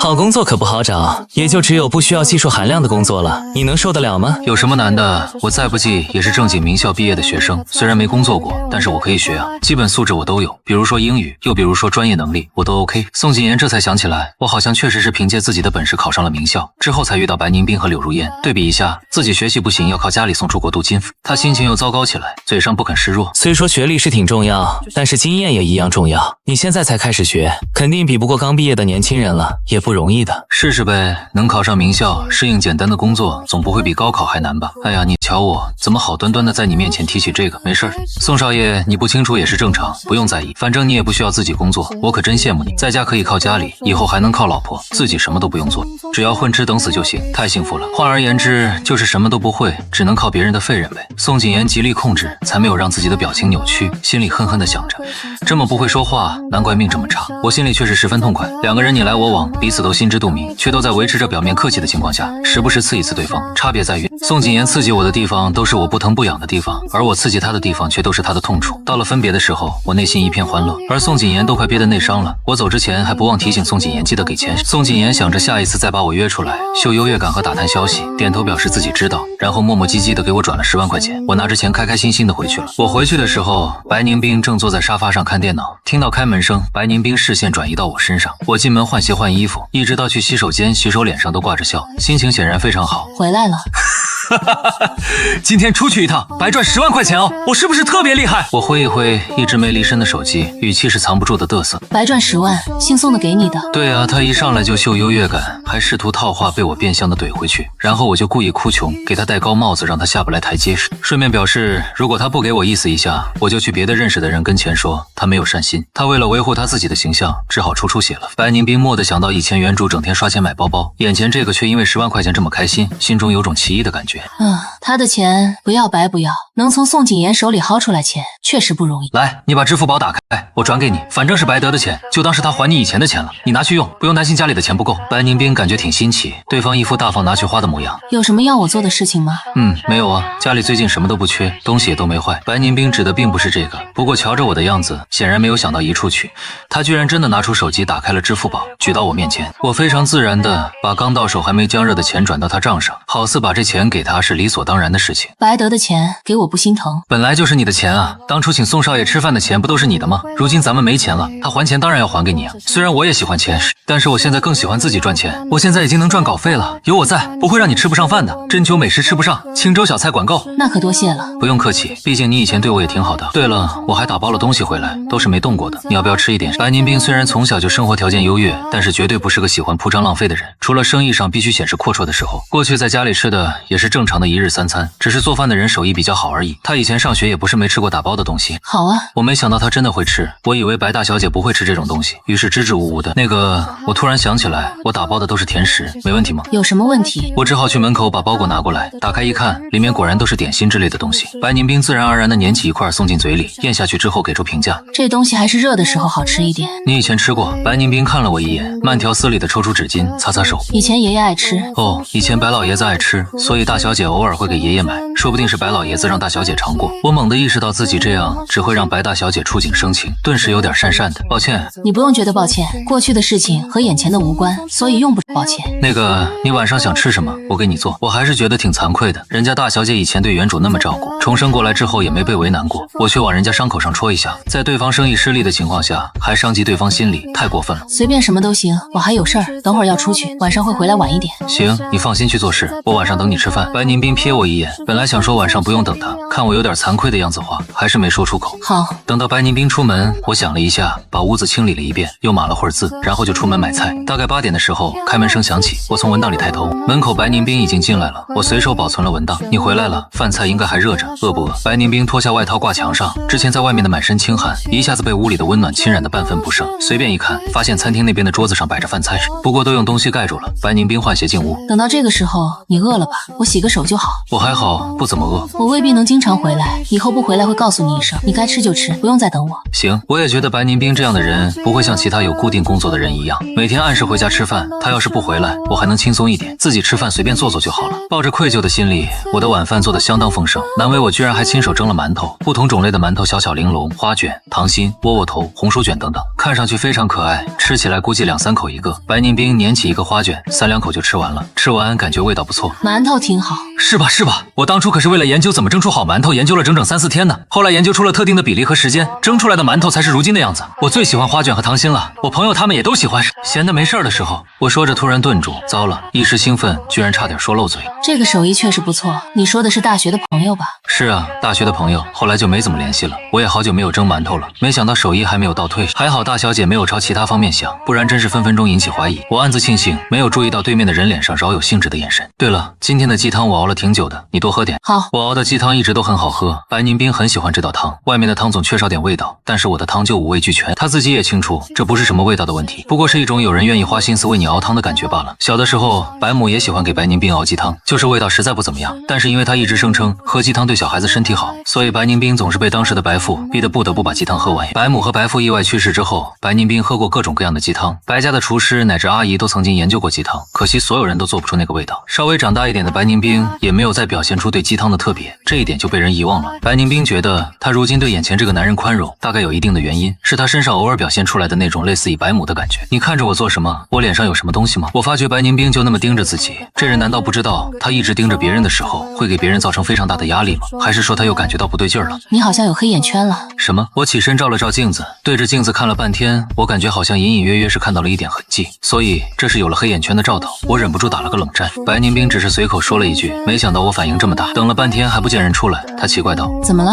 不吃了吗？话音刚落，就看到我讪讪的出来，可能最近熬夜写小说是长了一点。其实一点黑眼圈不影响什么，你还是很帅气的。好，突然听到白宁斌这么夸自己，我的脸颊上染上红晕害羞。吃过饭，我起身要把碗筷收拾起来，就被白宁斌拦住了。今天我来吧。不用不用，我可以的。说着，我接过白宁斌手里的碗筷，快步朝厨房走去。白宁斌无声的笑了，摇摇头，不再跟他抢。路过客厅的时候，看到茶几上尚且开着文档的电脑，一时兴起就走过去，打算看一看我写了些什么。我把所有的东西收拾好，出来就看到了让我感到震惊的一幕。白宁斌姿态优雅的坐在沙发上，一手撑脸，特别认真的在看我写的小说。别看，我几乎是冲到了白宁斌面前，怕被白宁斌嫌弃奇葩。为什么不让看？这本小说没什么水准。好吧，那就不看。在我暗自犹豫自己的态度是不是太激烈的情况下，他走到卧室门口停住脚步，突然冒出来一句：其实我觉得女主角动不动就扔下公司去陪男主角有点夸张。如果女主角是公司的总裁，那她是没有那么多时间的。说完，他就进自己的卧室，顺便把门也关上了，留下我坐在他刚刚坐的位置上，目瞪口呆。白大小姐看了至少2章啊，还是最狗血的2章。自己的小说被吐槽了，我一点也不生气，我只想跟白宁斌澄清一下，自己写的本来就是言情大于实际的小说，如果按照真实的总裁文写，那简直一堆 bug， 是不会有那么多读者看的。可惜大小姐不懂网络文学，我跟她也说不着。过了几天，一大早白宁冰吃过早饭还没出门，大门突然被人敲响了。我刚刚洗了碗出来，顺便就去开门。谁啊？奇怪，这大清早的谁会来？门外人没说话，还是敲门。我通过猫眼往外看，看到外面站着2个年轻女人，两人都非常帅气有气质，随便哪个都能上电视做电影明星，一看就不是普通人。心里咯噔一声，转身去敲白宁冰的卧室门。外面有人敲门，好像是来找你的。白宁冰松开鼠标起身出去，发现我脸上都是担忧。外面有2个一看就不是普通人的女人，你看看她们是不是来找你？我感觉我都没见过。我没说的是，我怕那些人是来找白宁冰麻烦的，脑子里还在头脑风暴，万一真的是来找麻烦的，该怎么办？门外宋清婉敲门的手停下，跟旁边的吴婉宁道：你确定你没记错吗？这是二姐现在的住处，怎么没人开门？该不会出去了吧？不是说二姐还没和那个姓顾的离婚吗？她也不在。你问我，我问谁去？跟你说了不用过来，你偏不听。最近二姐忙着呢，你既没缺胳膊也没少腿，二姐才不会着急见你。那我也得见见她呀，我都1年没见二姐了，最近二姐又那么倒霉，我不亲眼见见怎么能放得下心？他撅嘴，非常倔强的继续敲门，不过这一次直接换成拍门了。门突然打开，你们俩怎么来了？进来吧。二姐，我可想你了，你家妹妹我回来了。宋清婉惊喜一声，直接扑到了白宁冰跟前，一把抱住白宁冰，然后又松开。回来了，挺好。果然在小五心里，只有二姐是亲的，我们都是白送的。赶紧进来。我在他们后方看得目瞪口呆。二姐，难不成这2人是大小姐那几个闺蜜中的2位？宋清婉喜滋滋的往里进，一扭头就撞上了一张懵逼的脸，她也懵了，抬手指着我：这儿怎么还有个男人在这儿？哦，不对，你是顾小雨，你怎么在这儿？我怎么不能在这儿？二姐，你没跟他离婚就算了，还跟他住一起啊？我们不一起住这儿，难道去睡大街吗？一天到晚哪那么多话？小雨哥和二姐没离婚，住一起有什么奇怪的？先进去坐吧。宋清婉张张嘴，但是实在是对我挤不出笑脸，只好假作看不见她，绕到沙发那边坐下。吴婉宁对我点点头，一样过去坐下。有客人来，我去餐厅那边倒了茶过来。过来的时候就看到3个女人各自坐在沙发上，除了白宁冰，另外2个都在看她，那种无言的尴尬真是让我恨不能立刻离开。我今天上午出门有事，就先离开了，你们聊。中午我不在家里吃饭。好，我说完就赶紧去卧室套了外套，简单收拾了东西，迅速出门。自打白宁冰说完那句话，宋清婉就以震惊又不可思议的眼神看着他。我刚出去把门带上，他就表情难以言喻的道：在家吃饭。二姐，你是说这里是家？他不说还好，一说白宁冰也怔了一下，然后迅速恢复淡然。最近都在这里吃饭，他做的饭味道不错。不是，二姐，你还真打算跟这个男人过下去啊？他除了容貌根本没什么能拿得出手的地方，可是咱们身边还能缺了帅哥不成？我才不信你会因为容貌看上他，要看上早看上了，但是也不至于吧？恕我直言，这么多年同类型的帅哥中，我没见过比他更好的。其次，士别3日当刮目相待，你出国前就不了解人家，回国以后又没接触过，哪来的自信评判？最后，你当二姐是傻子啊？能这么容忍小雨哥，肯定是有原因的。别忘了，在外人眼里，咱们二姐现在已经身无分文了。这位小雨哥，在这样的情况下还一直留着不走，不奇怪吗？之前帮白宁冰查资料的时候，吴婉宁也仔细看过，看完得出的结论非常古怪。他猜测白宁冰是想把人留在身边慢慢观察，毕竟搁在明面上的明枪易躲，藏在暗处的暗箭难防啊。然而宋清婉尚且来不及点头表示自己了解，白宁冰就扔出了让他们吃惊的话：没你们想的那么复杂，他已经变了，现在挺好的。之所以住在这儿，是因为无处可去。如今他闲来无事，会自己挣钱做饭，重新过上了大学以前的生活。不是，那他为什么不跟你离婚？离婚和他重获新生这2者没关系吧？为什么非得在你身边？这其中有其他的理由，你不需要知道，以后你们对他客气一点就行了，他没你们想的那么糟糕。宋清婉还想问什么，被吴婉宁打断了。二姐有自己的打算，我们当然不用担心。既然小雨哥不像我们以为的那样，以后我们对他客气一些就是了。小五啊，不是四姐说你，知道你跟二姐亲，但是你能不能不要一碰到二姐的事儿就激动，别一天到晚跟小六学，回头学的脑子都不好使了。我哪有？小六那小傻子跟我能一样吗？感觉快要差不多了吧？之前不让小六去宴会上找二姐，他也忍不住要跑过去，差点给二姐添麻烦。你们1个2个的，半斤对8两。我哪有？我是刚回来，不了解情况好不好？你又不跟我说清楚，说话都是半拉子，没把我急死都是。我耐心好。宋清婉瞪向吴婉宁，对方却回以呵呵的轻笑。不说这些了，小五回来打算进宋氏了吗？我不想去啊，不过我家老头非得让我去，你们是知道的。我对汽车产业根本没兴趣，真是烦死了。你是没兴趣，可是谁让你有天赋呢？高中就能帮你老爹发现新研发的汽车中的问题，你还指望你老爹放过你？他怕是一想到能生出你这么个天生为家族行业服务的女儿，做梦都得笑醒。快放过我吧，我要是知道我家老头子那么鸡贼，当初肯定不会中他的计。我短暂的休闲时光就快要离我远去了，我可怜的食品产业就要被我老爹抢过去了。说来也是气人，那老家伙从来没表现出来自己的吃货属性，居然能一藏就是这么多年，太可怕了。有长辈逼着前进也算是福气，宋伯父为了你没少费心，好好珍惜吧。我这辈子就没生出二姐那样能品鉴古典文化的神经，喝什么茶都是一个味儿，一口喝完还能图个痛快，不是正好？你说的对，图个痛快挺好。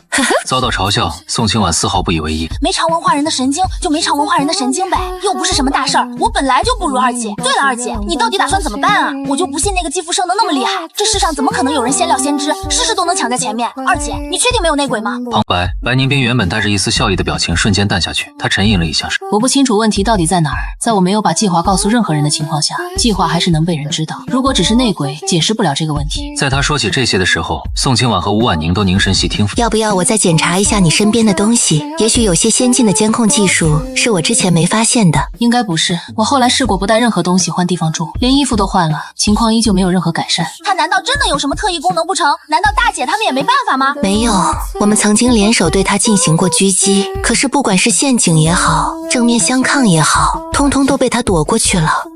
他不知道怎么搭上了文家人，后来文老爷子亲自出面说和，变相警告我们。文老爷子怎么可能？他不是早就不管这些小辈间的琐事了吗？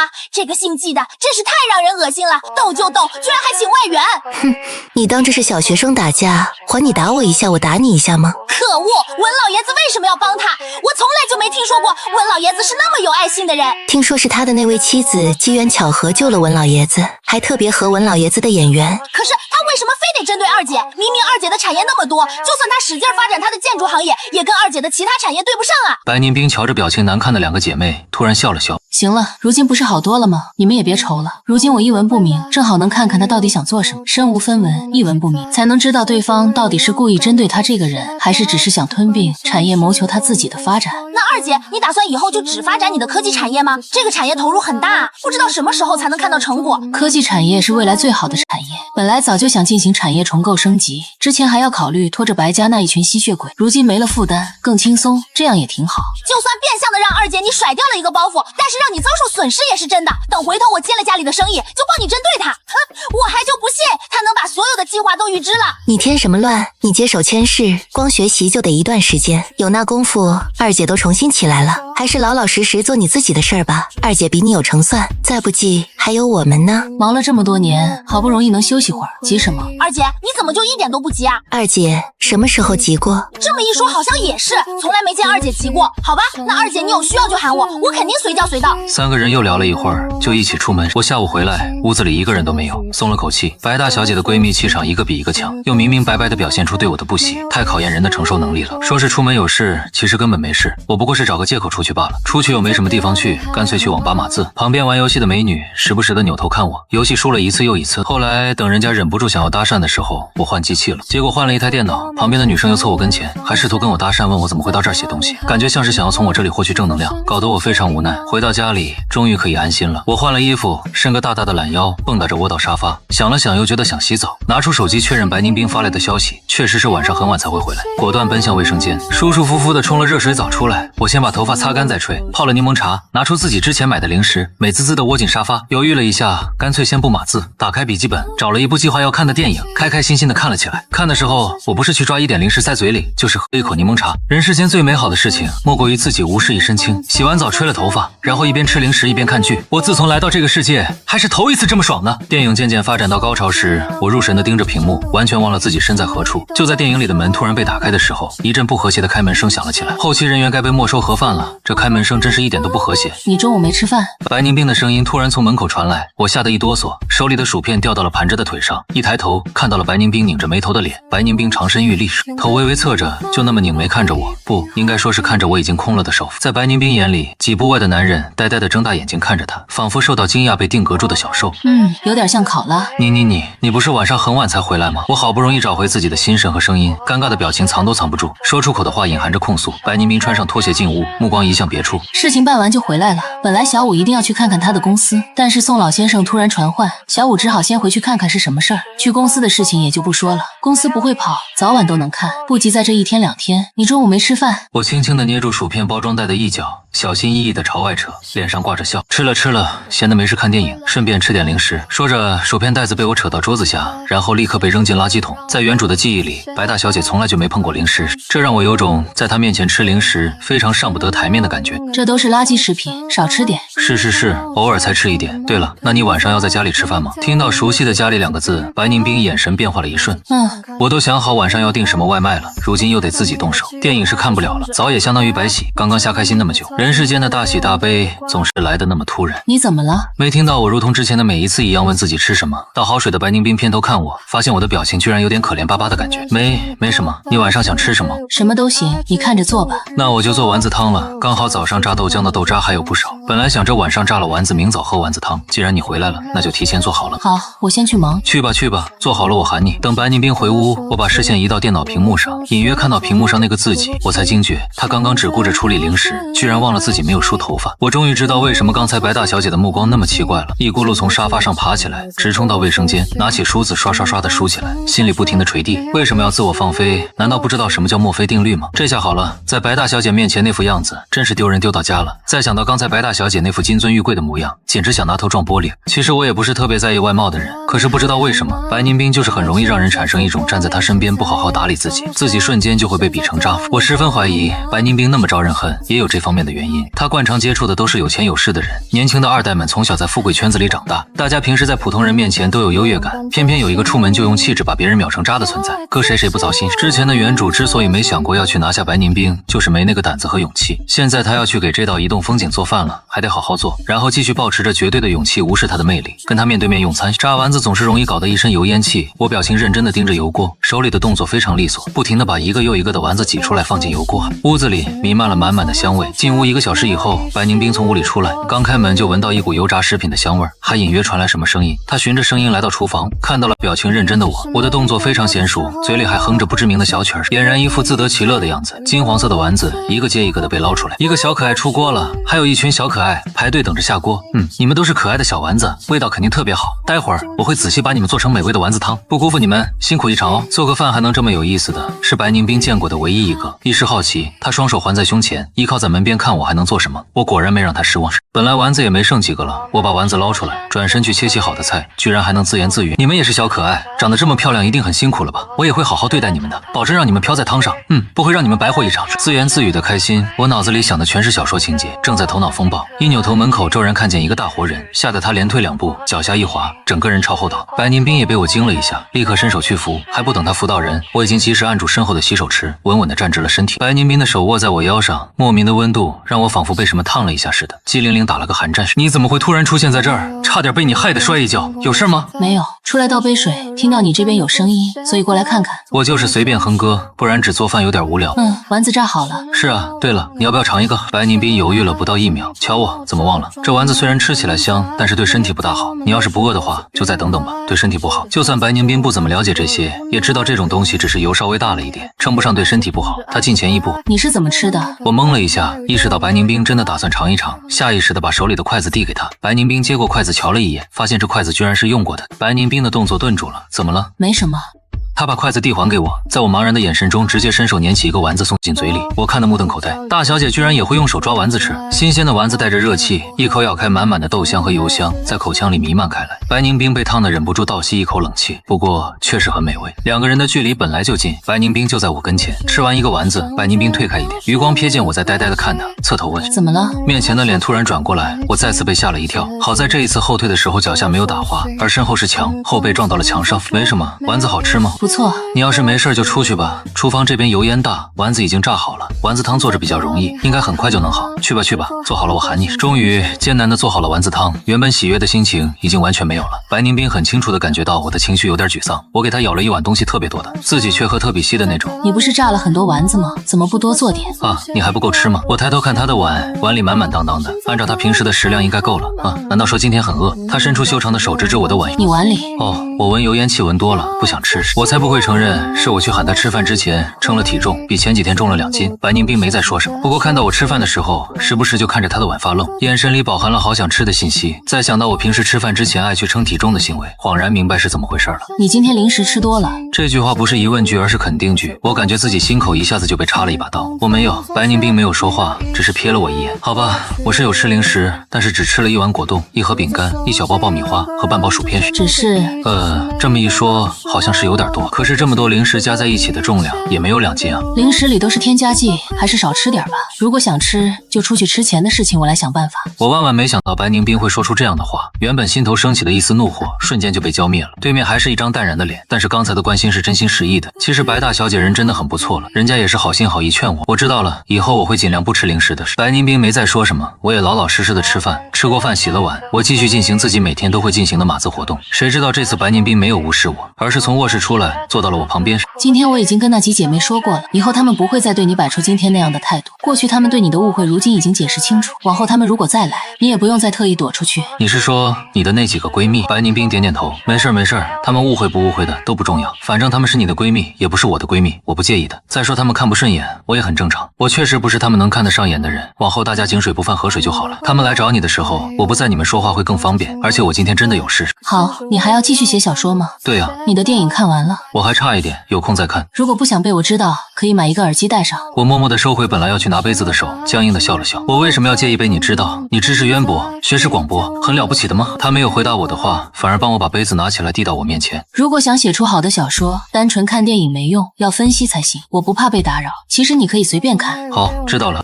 白宁冰起身回卧室，我喝一口水之后把杯子放回去，还是没有打开电影继续往下看。不码字哪里来的强？之后几天，白宁冰依旧每天早出晚归的忙，两个人的日常完全变成了早晚一起吃顿饭，然后白天各忙各的。这一天白宁冰下午就回来了，我当时正在码字，听到开门声，连头都没抬，习惯性的说一句回来了。一个熟悉的童声传来，话里的惊讶和嫌弃一点掩藏的意思都没有。他怎么在这儿？你们还没离婚吗？说话的是白宁冰堂哥家的孩子。白宁冰的堂哥和堂嫂意外去世，因为生前是和白宁冰关系最好的人，死后孩子就被白宁冰收养了。小正太名叫白泽，今年8岁，对原主各种瞧不上眼，倒也不能说小正太对原主有意见，实在是原主对小孩子一向没有太多好感。自打小正太出现在生命里，就没有给过笑脸，这也罢了。之前有一次小正太放假在家，饿得要命，偏偏做饭的厨师生病不在，他闹着要吃东西，原主忙着去见塑料兄弟，在没有注意的情况下，就给他订了根本不能吃的特别辣的食物，导致小正太吃完生病好多天。因为这个白宁冰克扣了原主好多花费，两个人自此看对方更加不顺眼。一直到我穿越过来，我倒是挺喜欢小孩子，不过白舅小朋友未必喜欢我。刚才那句话态度已经非常明确了。我们没有离婚，所以他在这里很正常。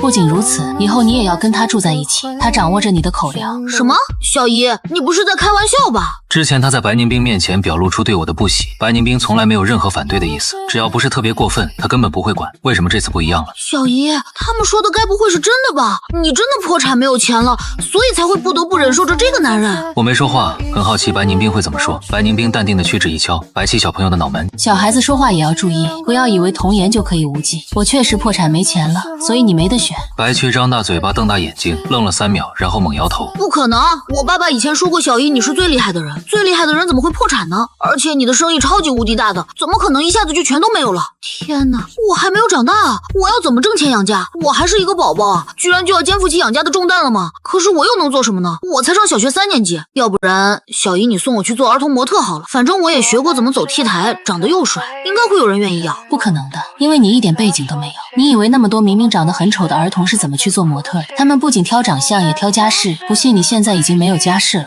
小姨你骗人，你肯定认识很多人的，你以前也帮了那么多的人，让他们来帮你啊。那你就得记住一些话，锦上添花容易，雪中送炭难。帮助别人的时候，就不要指望这人将来会帮助你，不落井下石就不错了。白宁冰跟着进了卫生间，声音从卫生间传出来。那我们怎么办？我们是以后就要住在这里，再也不能吃到美味的食物，不能穿漂亮的衣服了吗？学校的小朋友跟我说，我恐怕很快就要转学了，是真的吗？不错，以后放假你就要跟我一起住在这里，过去吃的东西和穿的衣服恐怕都没有。至于转学，你想转学吗？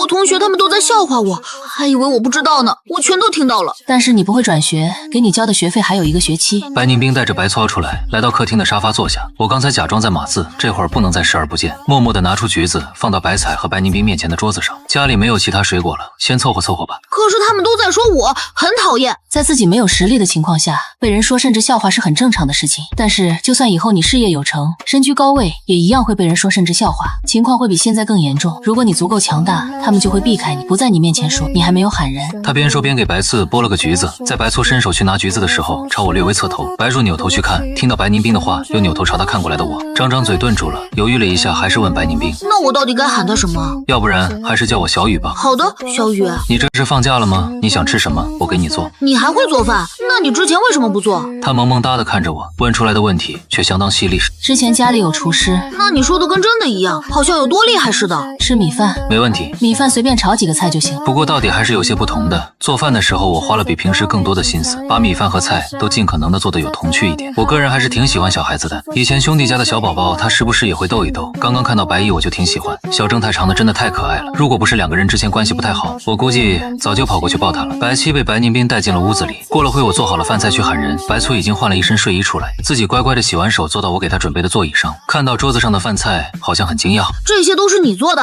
他指着桌子上的饭菜，那些菜都做成了童趣的动画表情，就连米饭上也用不知道什么东西摆了个笑脸。当然，仅限他的饭菜是。我和白凝冰的饭菜还是正常的，他有自己的独一份。放假第一天回来，享受 VIP 待遇，回头给你买一份小餐具，大的用着不方便。你不用给我特意准备这样的饭菜，我已经不是小屁孩了，不需要这样背吼。我在学校吃的也是正常的饭菜，我已经上小学3年级了。你就是上大学了，在我们眼里还是小屁孩。再说做什么是由我决定的，你只有选择吃不吃的权利。你要是不吃，下一次我就做你最讨厌的东西。反正家里现在没钱了，你不吃也别指望有零花钱可以买东西吃，只能饿肚子。你这个人，别人的好意应该说什么？白起抿抿嘴，乖巧地对我道：谢谢小雨。我没忍住摸一把他的头，不用客气。小孩子明明就很喜欢，偏偏要做出一副不喜欢的样子，真是傲娇。但是傲娇的样子也可爱。以后不用给他单独做，白家的孩子吃饭没有那么娇气。白七连连点头，表示自己就是这样的孩子，顺便护住自己的头。小孩子不娇气是他的事，大人愿意宠着是大人的事。难道小旭抵抗不住这个程度的宠，只是这样子就会把他养得娇气？当然不是，我怎么可能被一点食物养得娇气？那就辛苦小付接受我的糖衣炮弹了。我看到可爱的小朋友没有什么抵抗力，刚好家里有了小孩子，我就可以尝试着做儿童餐了。谢谢帮忙。不用客气。白凝冰把两个人的互动收归眼底，没有再说不让我做儿童餐的话。三个人就开始吃饭。吃饭的时候，白卫比以前记忆里的速度快很多，看得出来他很喜欢今天的饭。吃完饭，我照旧去洗碗，白七更惊奇了。你居然还做家务，看来确实是没钱了。没办法，人生在世，大喜大悲总是来得特别突然，所以啊，你要好好学习，否则以后一样会吃不上饭。我是我们年级的第1名，我们学校是全国最好的学校之一。这个学期我参加了竞赛，老师说我能拿第1呢。对了，竞赛第1有好多钱呢，好像有5万。到时候就有钱吃饭了。有钱人家的孩子就是好，上的是贵族学校，就连小学参加竞赛获胜的奖金都这么高。我可以多参加一些竞赛，之前小姨怕耽搁学习都不许我参加，现在我应该可以参加了。如果我参加4个竞赛，说不定就有20万，那我们就有钱吃饭了。不对，我根本没有那么多的时间，如果要保证成绩，好像就只能参加3个竞赛，那就只有15万，连吃饭都不够。15万还连吃饭都不够？你知道有多少人一个月的月收入都没有过万吗？15万已经不少了。15万也就只够给你买2个表的，很多吗？你以前吃鲨鱼翅一对都多少钱了？别人月入不过万跟我们有什么关系？难道我们要跟他们一样吗？唉，想不到没钱那么可怕，能把一个喜欢花钱的人变成现在的样子，居然觉得15万就不少了。小姨没钱才多久啊？这是到什么山头唱什么歌，有钱怎么花都行，没钱当然就要节俭。就算你真的挣了15万，也不可能全都拿来吃，生活水平降低了，饭菜的水平当然也要降低。不过就算整天吃我做的家常菜，你也不会营养不良的，放心吧。这话真令人沮丧。白凝冰拿着一杯水，迈着大长腿过来，瞥一眼白居，该去写作业了。哦，我这就去。说完，背对白凝冰对我做了个虚的动作，就朝白凝冰的屋里去。他晚上怎么睡？跟你一起吗？回头我看看，换个房子租。他本来安排白区放假去参加活动，没想到这孩子不愿意去，只好回来。我斟酌着，我之前说买房子的事情，你看的怎么样了？这些日子我又卖了一些手表和衣服，首付肯定没问题。再看哦，既然小旭放假要回来住，那就买3居室的那种吧。我现有了稿费，可以还贷款了，不用担心钱的问题。我生怕大小姐担心钱不够挑次一等的房子，两个人无话可说，各自去做自己的事情。家里有个小孩子，感觉顿时充满了生机。尤其白区并不是一个腼腆的孩子，白凝冰白天要去忙，就只有白区和我在家。刚开始两个人还可以各做各的事情，后来实在是无聊，白区也会在偶尔跑出来活动的时候跟我搭话。到底是孩子，虽然懂事，但是还是按捺不住性子。在发现我真的跟变了一个人似的对他不错的情况下，白秋对我就不像刚开始那么冷漠了。你为什么不跟我小姨离婚啊？我小姨是真的没钱了，虽然我也觉得挺奇怪的，可是没钱就是没钱，你再继续跟着她，她也不会像当初一样给你那么多钱让你花了。你也说他以前给我很多钱让我花，那我现在难道不应该陪他渡过难关？如果这个时候我也离开他，那我岂不是成了坏男人？难道你希望我离开你小姨，让她一个人带着你？那你可就得一个人带着，连个给你做饭的人都没有了。那不是重点，我不会饿死的。虽然不知道你到底是怎么回事，不过如今看来，你这个人还没有那么糟糕。我以前一直挺讨厌你的，感觉你除了买什么都不懂。我小姨娶了你就是娶了个自动刷卡机，不过那时候我小姨钱多，不差这一星半点的，就是可惜了她本来能娶到更好的丈夫。唉，好在现在看来你也没那么糟糕。我爸妈还活着的时候告诉我，看人不能只看表面，要看人品和内心。你才华虽然不够好，但是遇事不躲避，人品倒是能凑合。我忍不住在他头顶揉一揉，你一个小鬼头，想的事情倒不少，这些哪是你应该操心的？你要做的只是每天开开心心的学习玩乐。我的学习根本不用操心，都说了我每次都是第1名，不要拿我这样的人和你以前看到的孩子比，我可是高智商俱乐部的成员。我把原本要递给他的橘子收回来，掰一片放进自己嘴里，看着白毅嚼一嚼。那我有没有告诉过你，我也是名校毕业的呢？你名校？不错，就是名校，重点大学毕业。我之所以嫁给你小姨，甚至变成那副只知道买的样子，是有原因的。现在已经想通了，恢复正常了，懂吗？把橘子再递给白粗，白粗要去接的时候，我又收回来，让白菊抓了个空。你到底给不给？我抿嘴笑，这次终于真正递给他。那吃吧，中午吃馄饨怎么样？反正我有点饿，你多做点。成，保管把你这小少爷给喂饱。我把文件保存了，起身就要去做饭。白初看着我去厨房，眼神带着一种他自己都不知道的名为眷恋的东西。自从爸妈去世之后，他再也没有过过如今这种充满了生活气息的生活了。过去在白宁斌的别墅里，虽然吃喝不愁，白宁斌对他也好，但是却不像是生活。他的心从来没有真正安稳过。如今我每天都会关心他，态度非常自然。他和我聊天的时候，就像是跟自己的亲人聊天，说什么都无所谓。他再一次感受到自己是有家的。他好像知道为什么小姨对这个男人不像以前那么冷漠了。白宁斌也能感觉到白姨跟我在一起越来越自在。晚上问起来在家怎么样，白七通常会表示过得挺开心。这天吃晚饭的时候，我突然提议，我这2天有空，小徐又在家待了这么久都没怎么出门，不如我明天带他去游乐园玩吧。白宁斌夹菜的手停顿了一下，清楚地看到白区听到我的话，整个人都紧张起来。他大概一想，发现白无敌回来5天了，一直没出过门。好，我明天调整工作。我张张嘴，十分无奈的什么也没说出来。其实我想说，我本来是打算一个人带着白出去的，然而白大小姐说要去，我也不好说不。倒是白粗眼睛一下就亮了，眼睛里的笑意明晃晃，给我一个灿烂的笑脸。谢谢小雨，也谢谢小姨。小姨你要是没时间，我和小雨去也行。我忘了游乐园周末的时候人特别多的事情了。我上辈子就没去过游乐园，还是这几天看白剧那么乖，却只能待在家里。而小说里恰好写到了游乐园的片段，才想起来带孩子去玩。想到白七父母在他6岁的时候去世，白宁兵也不会想着带他去那种地方玩，我就没办法停止对小家伙的怜惜。第2天，白七起得非常早，他醒来之后侧头看了一眼外面，天还没有完全亮起来，再侧头看一眼屋里专属于他的小闹铃，时间不到6点。白宁兵如今惯成6点起床，然后就会把他喊起来。他躺着不敢有大动作，怕把白宁兵吵醒。白七觉得在这里住比以前在别墅里自己占一间大卧室好多了。他在这边头一次和白宁兵那么亲近，他是亲近白宁兵的，但是没有到没有一丝距离的地步。来到这边之后，过上如今的生活，偶尔会让他产生自己还在和爸爸妈妈一起生活的错觉，但是他喜欢这种错觉。醒了，白七吓得一哆嗦，扭头看白宁兵已经坐起来，扭头看他，虽然脸上没什么表情，但是因为刚刚睡醒，还带着几分慵懒的气息，所以比白天显得柔和一些。刚刚醒。他麻溜的自己起来，拉起旁边的衣服就开始往身上套。白宁兵一点帮忙的意思都没有。白家的孩子都是很早就独立了的。走出卧室，一大一小下意识的放轻脚步，然后到卫生间洗漱。洗手台上面的镜子里，一大一小2个人长得有几分相似，顶着同样漂亮的脸，嗖嗖嗖的刷牙。小姨要去喊小雨吗？不用，他自己会起来。我平时也是6点起，然后做饭，他们通常会回卧室做自己的事情。小姨，小雨做饭很辛苦，我们今天要不然就出去吃。你是想说他平时做饭就很辛苦吧？好吧，我觉得我们也没有到完全吃不起饭的地步，不用小雨天天做的，这是他的生活。然后在白姬思考的表情里，提着他背后的领子，把他拎回卧室看书。他们刚进卧室，我就开门出来了，吧嗒吧嗒的过去，拉开所有窗帘，看到外面明显是晴天的天色，脸上带着笑容的伸个懒腰。早饭通常头1天就会准备好食材，要做的也没多少。半个小时以后，我习惯性的去喊2个人，大家一起吃了早餐就准备出发。不过我们为什么要背着一个背包？他看看挂在自己身上的小背包，再看看我背上背着的大背包，十分不解。你忘了，咱们现在没钱了，游乐园的东西那么贵，都是一样的东西，当然是在外面买了再带进去比较划算。放心吧，你背包里装的都是比较轻的零食，不会累到你的。可是这些零食在游乐场买也没有贵多少吧？价格再如何涨，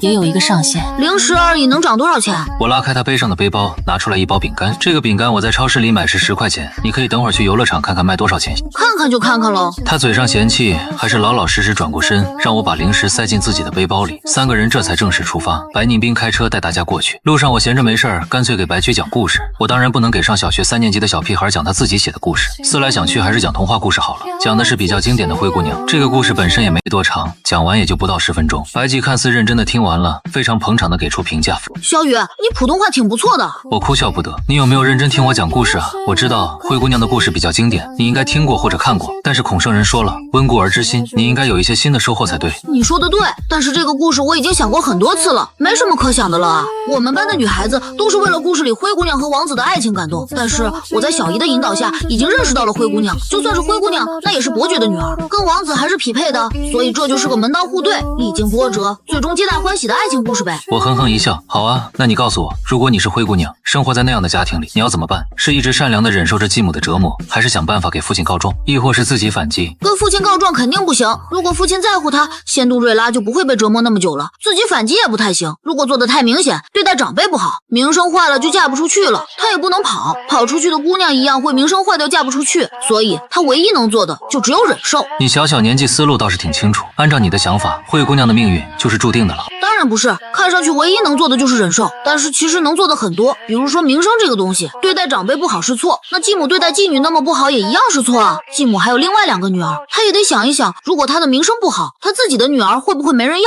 白宁斌在驾驶座上透过后视镜看坐在后面的2个人，听到白粗说出这么一番话，几不可察的点了点头。我被他这个8岁的孩子的逻辑给惊了。那你的意思是，白区说的有条有理，抓抓脑袋。车子驶入停车场，稳稳停住之后，白虽第一个蹦下车，孩子的兴奋根本止不住。我赶紧下车拉住他的手，仔细叮嘱道：这地方这么人本来就多，今天的人又尤其多，你长得这么可爱，一看就是人贩子最喜欢的那种，所以一定要拉住我或者你小姨的手，时刻紧跟着我们，万一有不对就喊我们，知道吗？小雨你放心吧，我不傻，我肯定会紧跟着你和小姨的。小孩子体力不如大人，万一有人抱我走，我反抗也没用，我们老师讲过，所以我不会乱跑的。行吧，孩子心里有数，大人就比较放心。3个人一起到了大门口，因为我有提前买票，所以直接去打印票就可以了。比起售票口那排了一连串长队的人，他们要轻松许多。进了大门，里面熙熙攘攘，非常热闹。我和白宁斌都是站在人群中就能吸引一票目光的帅哥美女。这时候进去时，不出意外的又吸引了周围人的注意，有些人还想要上来搭讪，但是看到被他们2个人分别牵在手里的白餐，就停下了脚步。看看那边那一对带着孩子的小夫妻，长得也太好看了吧！我乍一看还以为是哪家明星出门了呢。唉，可惜2个人都有主了，否则还能上去搭个讪什么的。我就想说，难不成这世界上的帅哥都去找美女了？所以像我这样长得不好看的女人就找不到帅哥？太扎心了吧！你们还在想这些问题？我只想说，他们带的那个小正太真的好可爱，而且看上去好有礼貌的样子。我希望以后我也能有一个这样的儿子。姐们儿，你快醒醒吧！你和你老公都没那么高的颜值，还指望孩子颜值高？我听他们讨论的话特别想笑，可惜白姬不是我的孩子，不然我也能笑醒。小雨，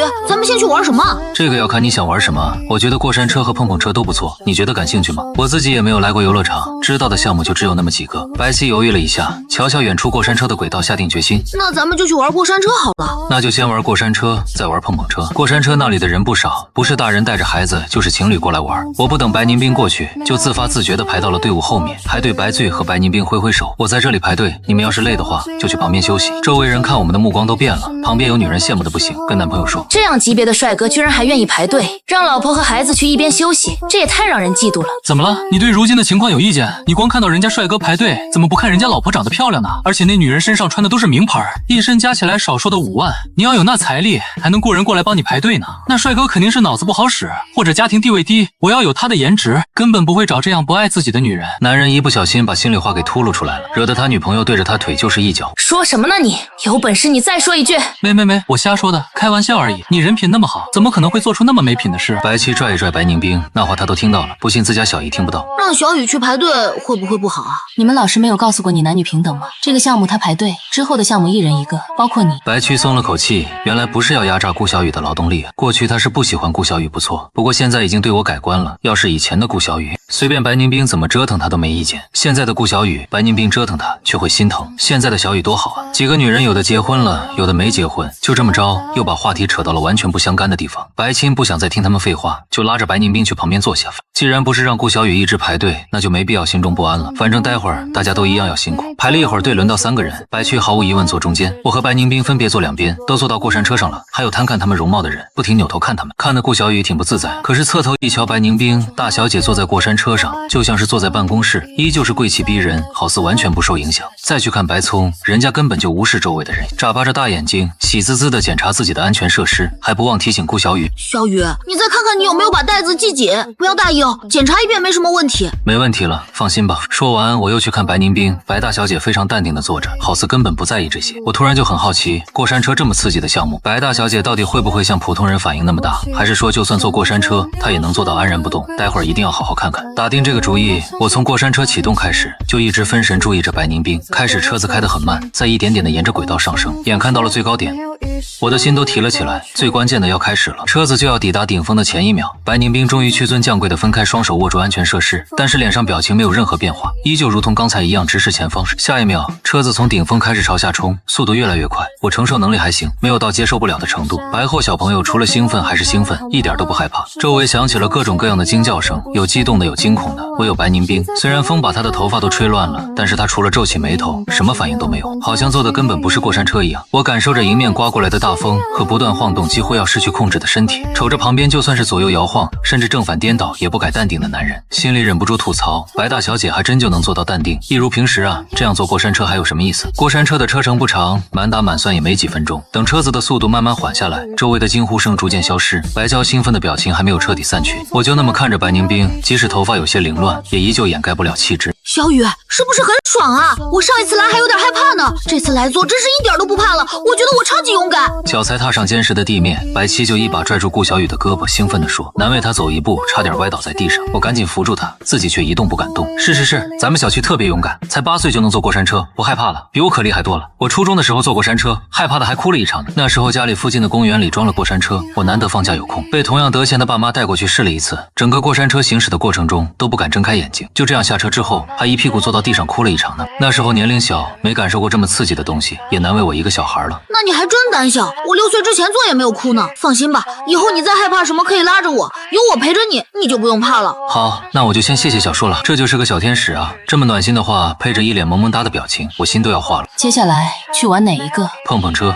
就碰碰车，小雨想玩。不是，等等，我什么时候想玩碰碰车了？我莫名其妙，我没说我想玩啊，我刚才只是提议而已。如果你不想玩，那为什么要提议呢？成年人也可以玩碰碰车。不是，我真的没有想玩碰碰车，我之所以提议这个，是因为我一下子想不到还有什么其他项目，我又没来过游乐场，我还没来得及解释时，白宁冰已经拉起白七的另一只手往前走，白七跟着他的步伐带动我身子往前一扯，这两人根本不相信我不想去玩碰碰车，没有给我任何解释的机会。讲真的是，这会儿如果认真解释我没有想去玩碰碰车，这两个人会不会以为他是在替自己强行挽尊？我思考了2分钟，得出了肯定非常的结论，今天这碰碰车是不想玩也得玩了。坐碰碰车的人明显不如坐过山车的人多，所以白宁冰就让白巨去排队。小家伙站在排队的人里，收揽了一群冒星星的眼光。旁边本来有个女孩子哭闹不停，她爸爸哄都哄不住，结果一看到白三儿，哭声顿时一收，挣扎着从爸爸怀里下来，蹭地窜到白斗身边。在周围人的注视中，小姑娘一点都不害羞地拉住白追的手，眨巴眨巴眼睛，萌萌哒地说：小哥哥，我们一起玩吧。这小姑娘约莫5岁，勉强到白七肩膀那里。你乖哦，先别哭了，我们不是都要来玩碰碰车吗？那等会儿当然可以一起玩啊，碰碰车的场地里有不少车呢。我们一起玩。爹地妈咪，我要跟小哥哥一起玩，我喜欢小哥哥。好，那爸爸去给你们排队。顾小雨瞧着小姑娘拉着白七小嘴，得吧得吧的说个不停，白卓脸上带着安抚的笑容，时不时的应一声或者点头表示应和。两个小孩子聊得特别开心，这么小就知道哄女孩子开心，长大还能得了？那小姑娘长得很可爱。不是，是小溪有礼貌。你没见小姑娘说的话题都非常无聊吗？什么我的布娃娃眼睛特别大，什么刚才我爸妈带我去看了电影，有些话逻辑都是混乱的，也就咱们小后能耐着性子陪她聊，跟哄孩子一样。男孩子对这些话题根本不感兴趣。是啊，哄女孩子。不到2分钟，又有一个稍微长得有点胖的男生朝白智和小姑娘围了过去，试图跟他们搭话。小姑娘十分嫌弃的撇过头不理人家，只跟白季说话。白气对着男孩点点头，就继续哄小姑娘了，竟然一点都没有把男孩拉进话题里的意思。男孩大概是察觉到这两个人并不想跟他玩，沮丧的回到了爸妈所在位置。好吧，是哄女孩子没错。等轮到我们，小姑娘被白七哄回她爸妈身边，然后白秋就毫不留恋的拉着我和白宁冰登记，麻溜的上车玩起来。但从她的架势完全看不出有等小姑娘一起玩的意思。碰碰车最好玩的地方就在于能够彼此碰来撞去。我开车技术一般，可是在这儿完全不用害怕，反正车子就是要拿来撞的。白区时不时就去撞一下，周围的其他人看到白宁冰长得那么好看，看，也故意往白宁兵这边撞，还试图和他搭话。白宁兵在这里开车，倒像是故意练车技一样，每一次都完美的避开周围的车辆，一点不给别人碰到他的机会，看得我啧啧称奇。到后来察觉到别人在故意撞自己，白宁兵就试图避开那些人，那些试图撞白宁兵的人，连白宁兵车边缘都没碰到，反倒是白宁兵把那些人撞得乱跑。于是那群人就把矛头对向我和白松，最后白宁兵故意露出破绽，引开那些人。碰车的时间终于到了，我立刻在服务人员的召唤声中把车子开过去下车，半点留恋之情都没有。这玩意儿这辈子不想再玩第二次。白居也玩得一身怒火，下车之后拉住我就开始吐槽，那些人真是太没素质了，根本就不认识，我们就一个劲儿的往我们这边撞也就算了，还那么大劲儿，撞得我头都疼了。本来我还想去救你来着，结果一不小心就被他们给冲歪方向，后面还有许多小孩子往我这边冲，越撞越歪，真是气死我了。也没有那么夸张了，主要是因为你长得太可爱了嘛，就像刚才那个小姑娘，就是喜欢你，想要跟你玩啊。开车的小朋友肯定也是喜欢你，所以才撞你，想要跟你玩。那他们撞你就是因为你长得帅气吗？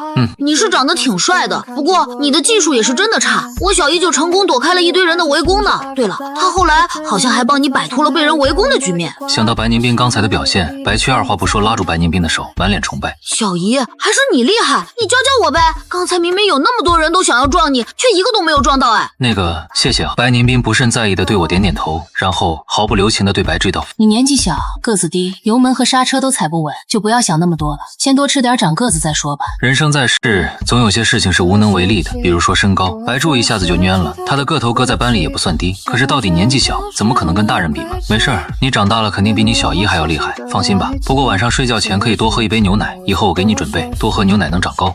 就算做不到像成年人一样高，至少也要做同龄人里个头最高的那个。那我们接下来去玩什么？我有点后悔来之前没能先查一查攻略了。正在我思考的时候，旁边一个路过的小男孩拉着他家长的手，蹦得特别欢实。海盗船，我要去坐海盗船啊！我马上问白区，你要不要也去坐海盗船？也可以啊，我什么都想玩。我拿出地图一看，刚好海盗船就在前面，离这里不远。那走吧，赶到海盗船那里，刚好上一波客人下来，轮到新一波的客人上去，他们赶了个凑巧。不过按照队伍，他们上去之后坐的是最靠边的位置，8成待会儿的浮动会比较大。白初依旧是兴奋的不行，而白宁兵也依旧是淡定的模样。我心里有点发毛，我可没做过这玩意儿。以前看电视剧，主角做了这个下来之后，总会吐得昏天黑地。虽说我就是个炮灰，但是反应这玩意儿也不挑人不试试。小雨，你怎么把我的手握得这么紧？有点疼啊！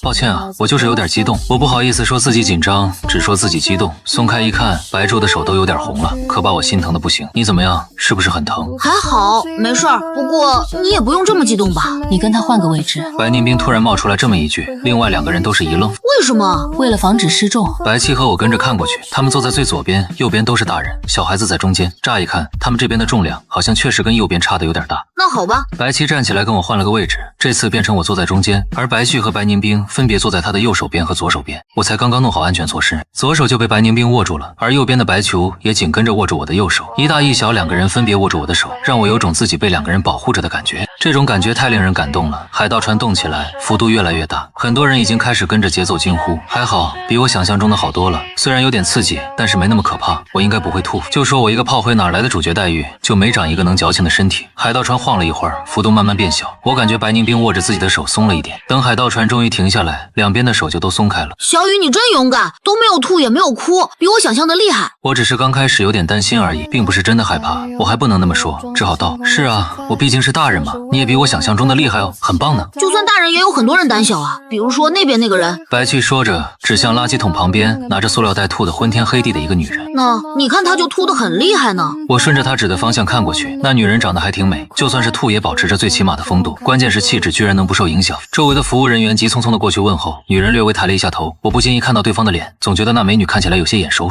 但是怎么想都想不起来在哪儿见过。不要随便指别人，更不要评价不认识的人。白宁兵把白居的手按下去，语气带着几分教育的意思。白居马上收回手，老老实实的点头应好。别管别人了，咱们走吧。这都过了2个多小时了，你饿不饿？渴不渴？我把白居的背包拉开递过去，示意他自己看看要吃什么，又把刚刚背到背上的背包取下来，拉开拿出来一瓶儿童奶递给他。谢谢小雨，你和小姨也吃啊。在白大小姐面前吃零食，还让白大小姐吃零食，这挑战有点大。我正犹豫，白宁兵已经把我手里拎着的2个背包都接了过去。要吃什么？居然没有说我有点惊奇，想着也许是出来玩的缘故。既然有机会，那就赶紧吃吧。我拿出来了饼干和薯片，还拿了一瓶可乐。我就是想吃垃圾食品，没招。白宁冰看看他手里的东西，没说什么。在白妖试图张嘴的时候，一个眼神瞥过去，成功让白气那句我也想喝可乐胎死腹中。吃着吃着，我发现白宁冰一直就没碰过零食，他到底还是不好意思。你要不要也吃一点啊？其实零食也没有那么难吃了，而且添加剂都是限定在安全值以内的，再加上你平时根本不吃，偶尔吃一点也没事儿，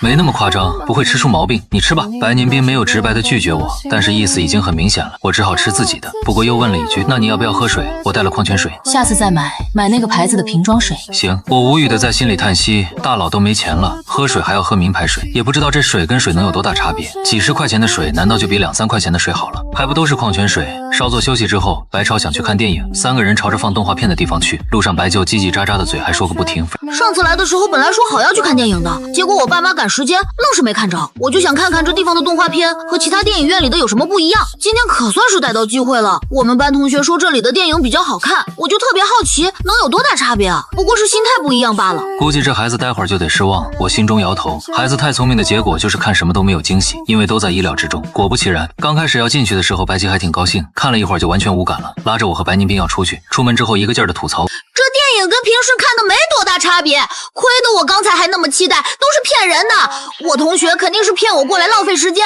太可恶了，等我去了学校再收拾他。也不能那么说，也许人家小朋友就是觉得特别好看呢，萝卜白菜各有所爱嘛。我真怕他跑去找人家，结果人家给他来句和爸妈一起去看就是很好看，那就是朝孩子心口上撒盐了。也对，没水平就是没水平，看着东西都觉得好看。结果被白宁冰照着脑袋敲了一下。好好说话，背后说人是非很没有礼貌。好。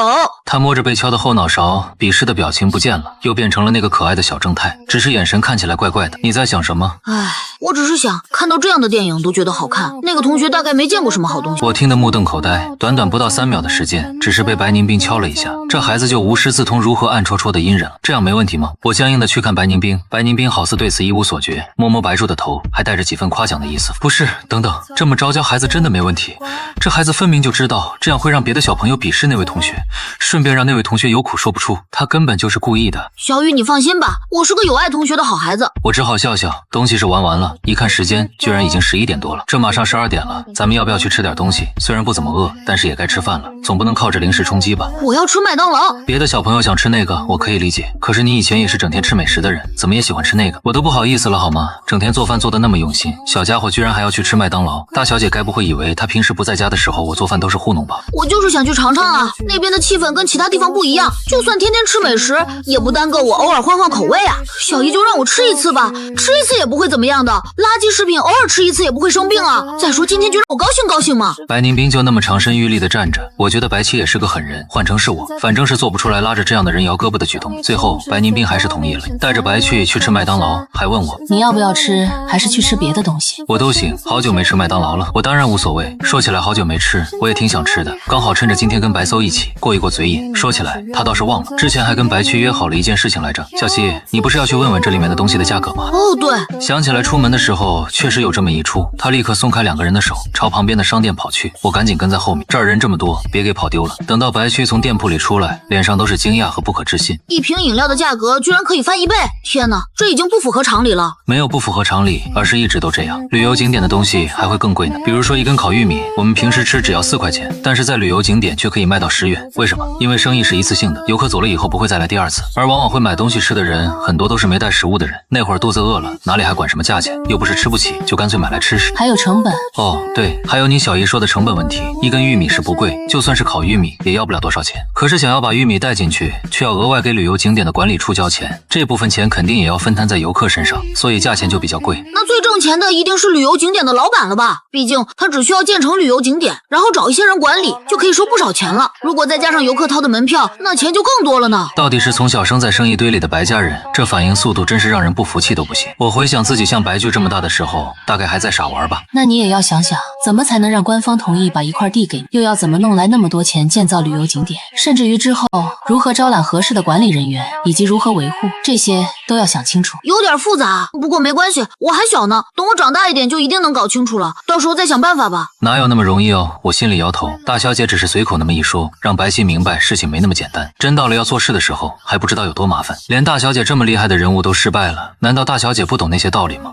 可见很多时候，知道一件事情的原理，也未必就能把事情做好，因为外在影响因素太多了，很多时候未必由人说了算。比如说主角气运这种超出认知的东西。回家后，一切回到正轨。我生活很规律，按时起床做饭，然后收拾一下屋子开始码字。中午吃完饭收拾好就午休，下午起来继续码字。一会儿查资料为之后接单子画图做准备。晚上一样是吃完饭码字，偶尔会刷刷其他的网页，比如放松一下看个剧。除此以外，我会专门留出来时间去洗衣服打扫屋子，定时出去买菜，当然也会按时运动维持身材。如果白餐有需要，我也会时不时带小家伙出去打打，比如去博物馆图书馆之类的地方消磨时间。白宁冰几乎每天都在忙什么也不知道，他只会在早晚吃饭的时间出现，晚上会检查白豆一天都做了什么。对于我带白优出去这件事情，他没说什么，我就默认他也接受了目前这种模式。但是相安无事固然好，很多问题也得解决啊。这天早饭的时候，我就再一次问起了房子的事情。白昼看向白宁冰，他晚上睡觉一直都挺无奈的，因为跟白宁冰睡觉他不敢乱动，他也希望能有一间属于自己的房间，这样晚上就可以随便乱翻了。房子已经看好了，下一周可以搬过去。你要买房子的话，下一周会有一个貌似不错的楼盘开售，到时候可以过去看看。白宁冰给出答案，我这才放下心，大佬没有把我的事情忘记就好。到了下周，白宁冰果然让我准备一下，要换个房子租了。小姨，那我以后就会有自己单独的房间了吗？我希望有一个书架，床不用太大，够睡就好。等候搬家车辆过来的时间里，白处叽叽喳喳的嘴就没停过。有，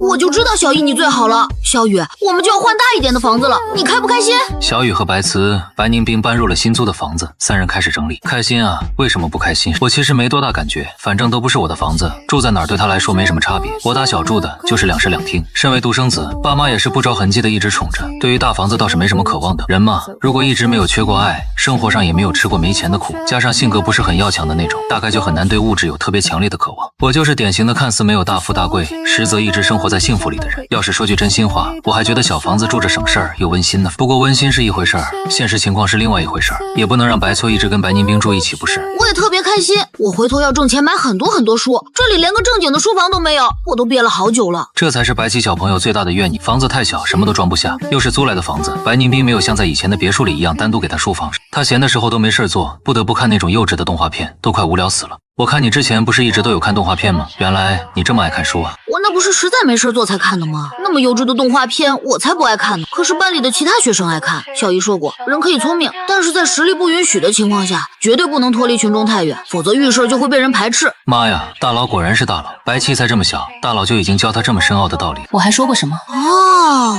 小姨你还说过要把所有的事情都当成是本来就应该是那样。我刚才不应该因为自己聪明就嫌弃暗示别的同学笨，就算心里这么想的，也应该忘记自我催眠同学们都很好。这会儿如果嘴里有茶，我感觉自己能一口喷出来。好家伙，上小学的小屁孩居然还被教了这个，我怎么觉得我小时候就跟个傻子似的？这道理还是我上高中的时候才自己悟出来的呢。看书。白宁冰随手从打包好的包裹里抽出来一本书递给白初，白初老老实实的接过来，看都没看封皮就翻开看了起来。小雨瞄了一眼，刚好看到了那本书的名字《厚黑学》。好吧，大佬家的孩子只会是以后的大佬，我这等凡夫俗子还是不要就此发表意见了。搬家车来得很快，要搬的东西却没有太多。真到了整理东西的时候，我才发现绝大部分东西居然都是我买回来的，而且大部分都是生活用品。还是白区看不下去了，示意白宁冰说说我才放弃了那些基本物品，比如说油盐酱醋之类的。这个时候值得庆幸的是，当初占据了我几乎整个卧室的衣服已经被卖出去了大半，搬起来也好搬。新房子坐落在离这个小区不是太远的另一个小区里，整体治安和环境比之前的要好。进了屋子发现户型也很好，以前做过设计的我在屋子里绕了一圈，不得不承认白宁冰这次挑的房子真的很不错。这房子做了最基本的装修，风格是我最喜欢的极简风，黑白灰万年不过时，怎么看怎么顺眼，连买好的家具都是配套的。最让人高兴的是，阳台那里还有一个秋千，满足了我想要有一架秋千可以随时当着看书的愿望。哇，这房子比之前的强多了，我喜欢。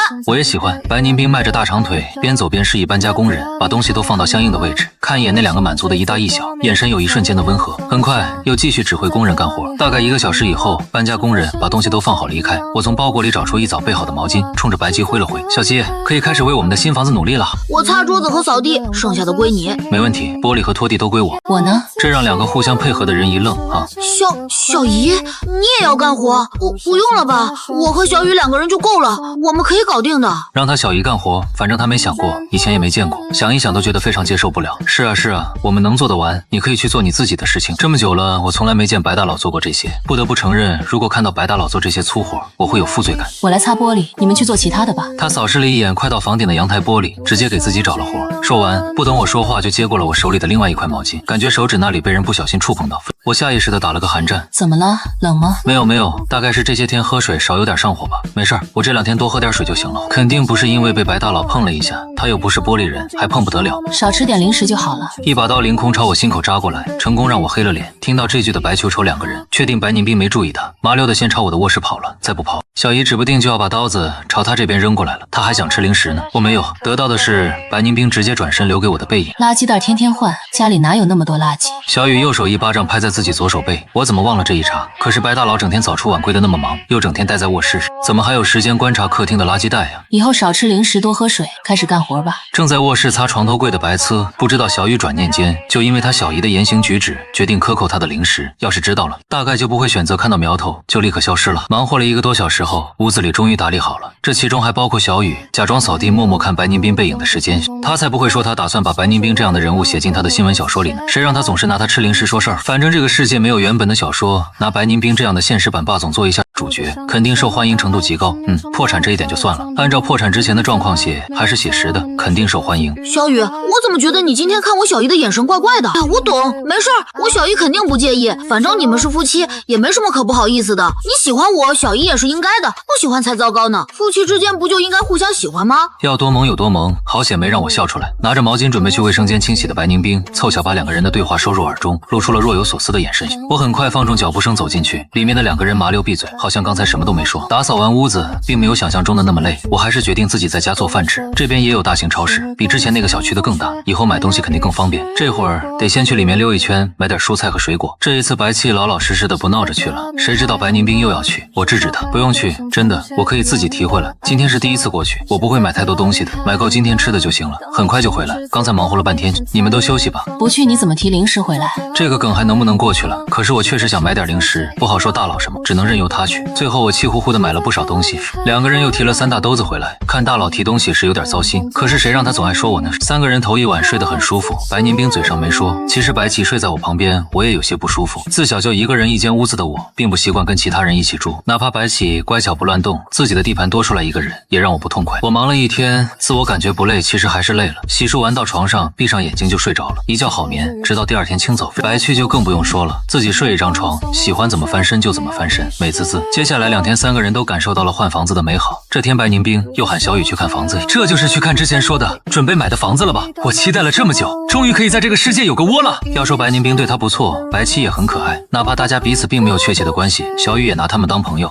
可我就是对这个世界没什么归属感。白宁斌是炮灰曾经的丈夫，白粗是白宁斌的侄子，如今拥有的一切都和我本人没什么关系，我不过是个外来人而已。有了房子就不一样了，有了房子我就有了在这个世界上落脚的地方，就算以后和白宁斌他们没有关系了，我也有地方可去。到时候我依旧可以码字做自由职业者，这就是我安身立命的地盘。当然了，就算没有，凭我如今的稿费也可以租房子住，只是那样没办法心安而已。白宁斌带我去的地方离他们租的房子略远一些，这个城市的房价正在上涨，买房子的人大把大把。我们过去的时候，外面已经围了不少人。好在白宁斌并没有带着我从人多的地方往里挤，而是带着我直接走了工作人员通道。到底是曾经的大佬，真要是出手，哪怕不特意用人脉，很多人大概也会客气2分。这里的人何止是对白宁斌客气2分，那分明是把他带若上宾。我跟着白宁斌头一次享受到了所谓的 VIP 待遇，还是在售房如此火爆的现场。他们被直接带到了贵宾室，里面装修的非常高端，服务人员给上的茶也是一闻就死贵死贵的那种好茶，连我这种不懂茶的人都能感觉到这玩意儿不便宜。咱们就是来看个房子，没必要这么隆重吧？你跟这里的老板认识？这是老四当初为了堵家里人的嘴折腾出来的房子，他以后也不会再沾房地产，你随便挑一户吧，该给多少给多少就行了。虽说是他开发的，但是咱们这么着来跟占便宜一样，会不会不太好？这要是白大佬买的房子也就罢了，如今这房子要落户到我名下，再用特权就有点不合适，何况他摆明了不怎么喜欢我。上一次来家里方，一开始看我那种冷漠估量的眼神，他看得真真的。该给钱还给钱，只是让你挑一户，都是赚钱没差别呢。这3栋楼是户型和区位都最好的，抛去下面6层和顶上6层，剩下的随便挑一户，你看喜欢哪个？好吧，不矫情了，大佬让挑就挑好了。我思忖着，大不了以后他多码子再买一套房子，于是开始认真看图纸。别说我虽然是做室内设计的，可是建筑设计也了解一些。这3栋楼确实很不错，选来选去选了个3室2厅的户型。如果后续装修好了还没有离婚，那就3个人住。如果以后离婚了，我拥有了这栋房子，那就1间做卧室，1间做工作室，再来1间做活动室，非常完美。选定户型就要去看了。白宁兵带着我跟着服务人员去现场看，周围的环境还没有完全弄好，楼道里乱糟糟的。一般卖房子都是先卖了才开始建造，为什么孙先生这边是先建造了再卖啊？因为之前我告诉他，只要房子建得好，不愁卖不出去，而且房价会持续上涨，卖得越晚，价钱越高。原来如此，果然是曾经涉及大块建筑行业的白大佬，和我这个穿越的伪知识分子不一样。人家推测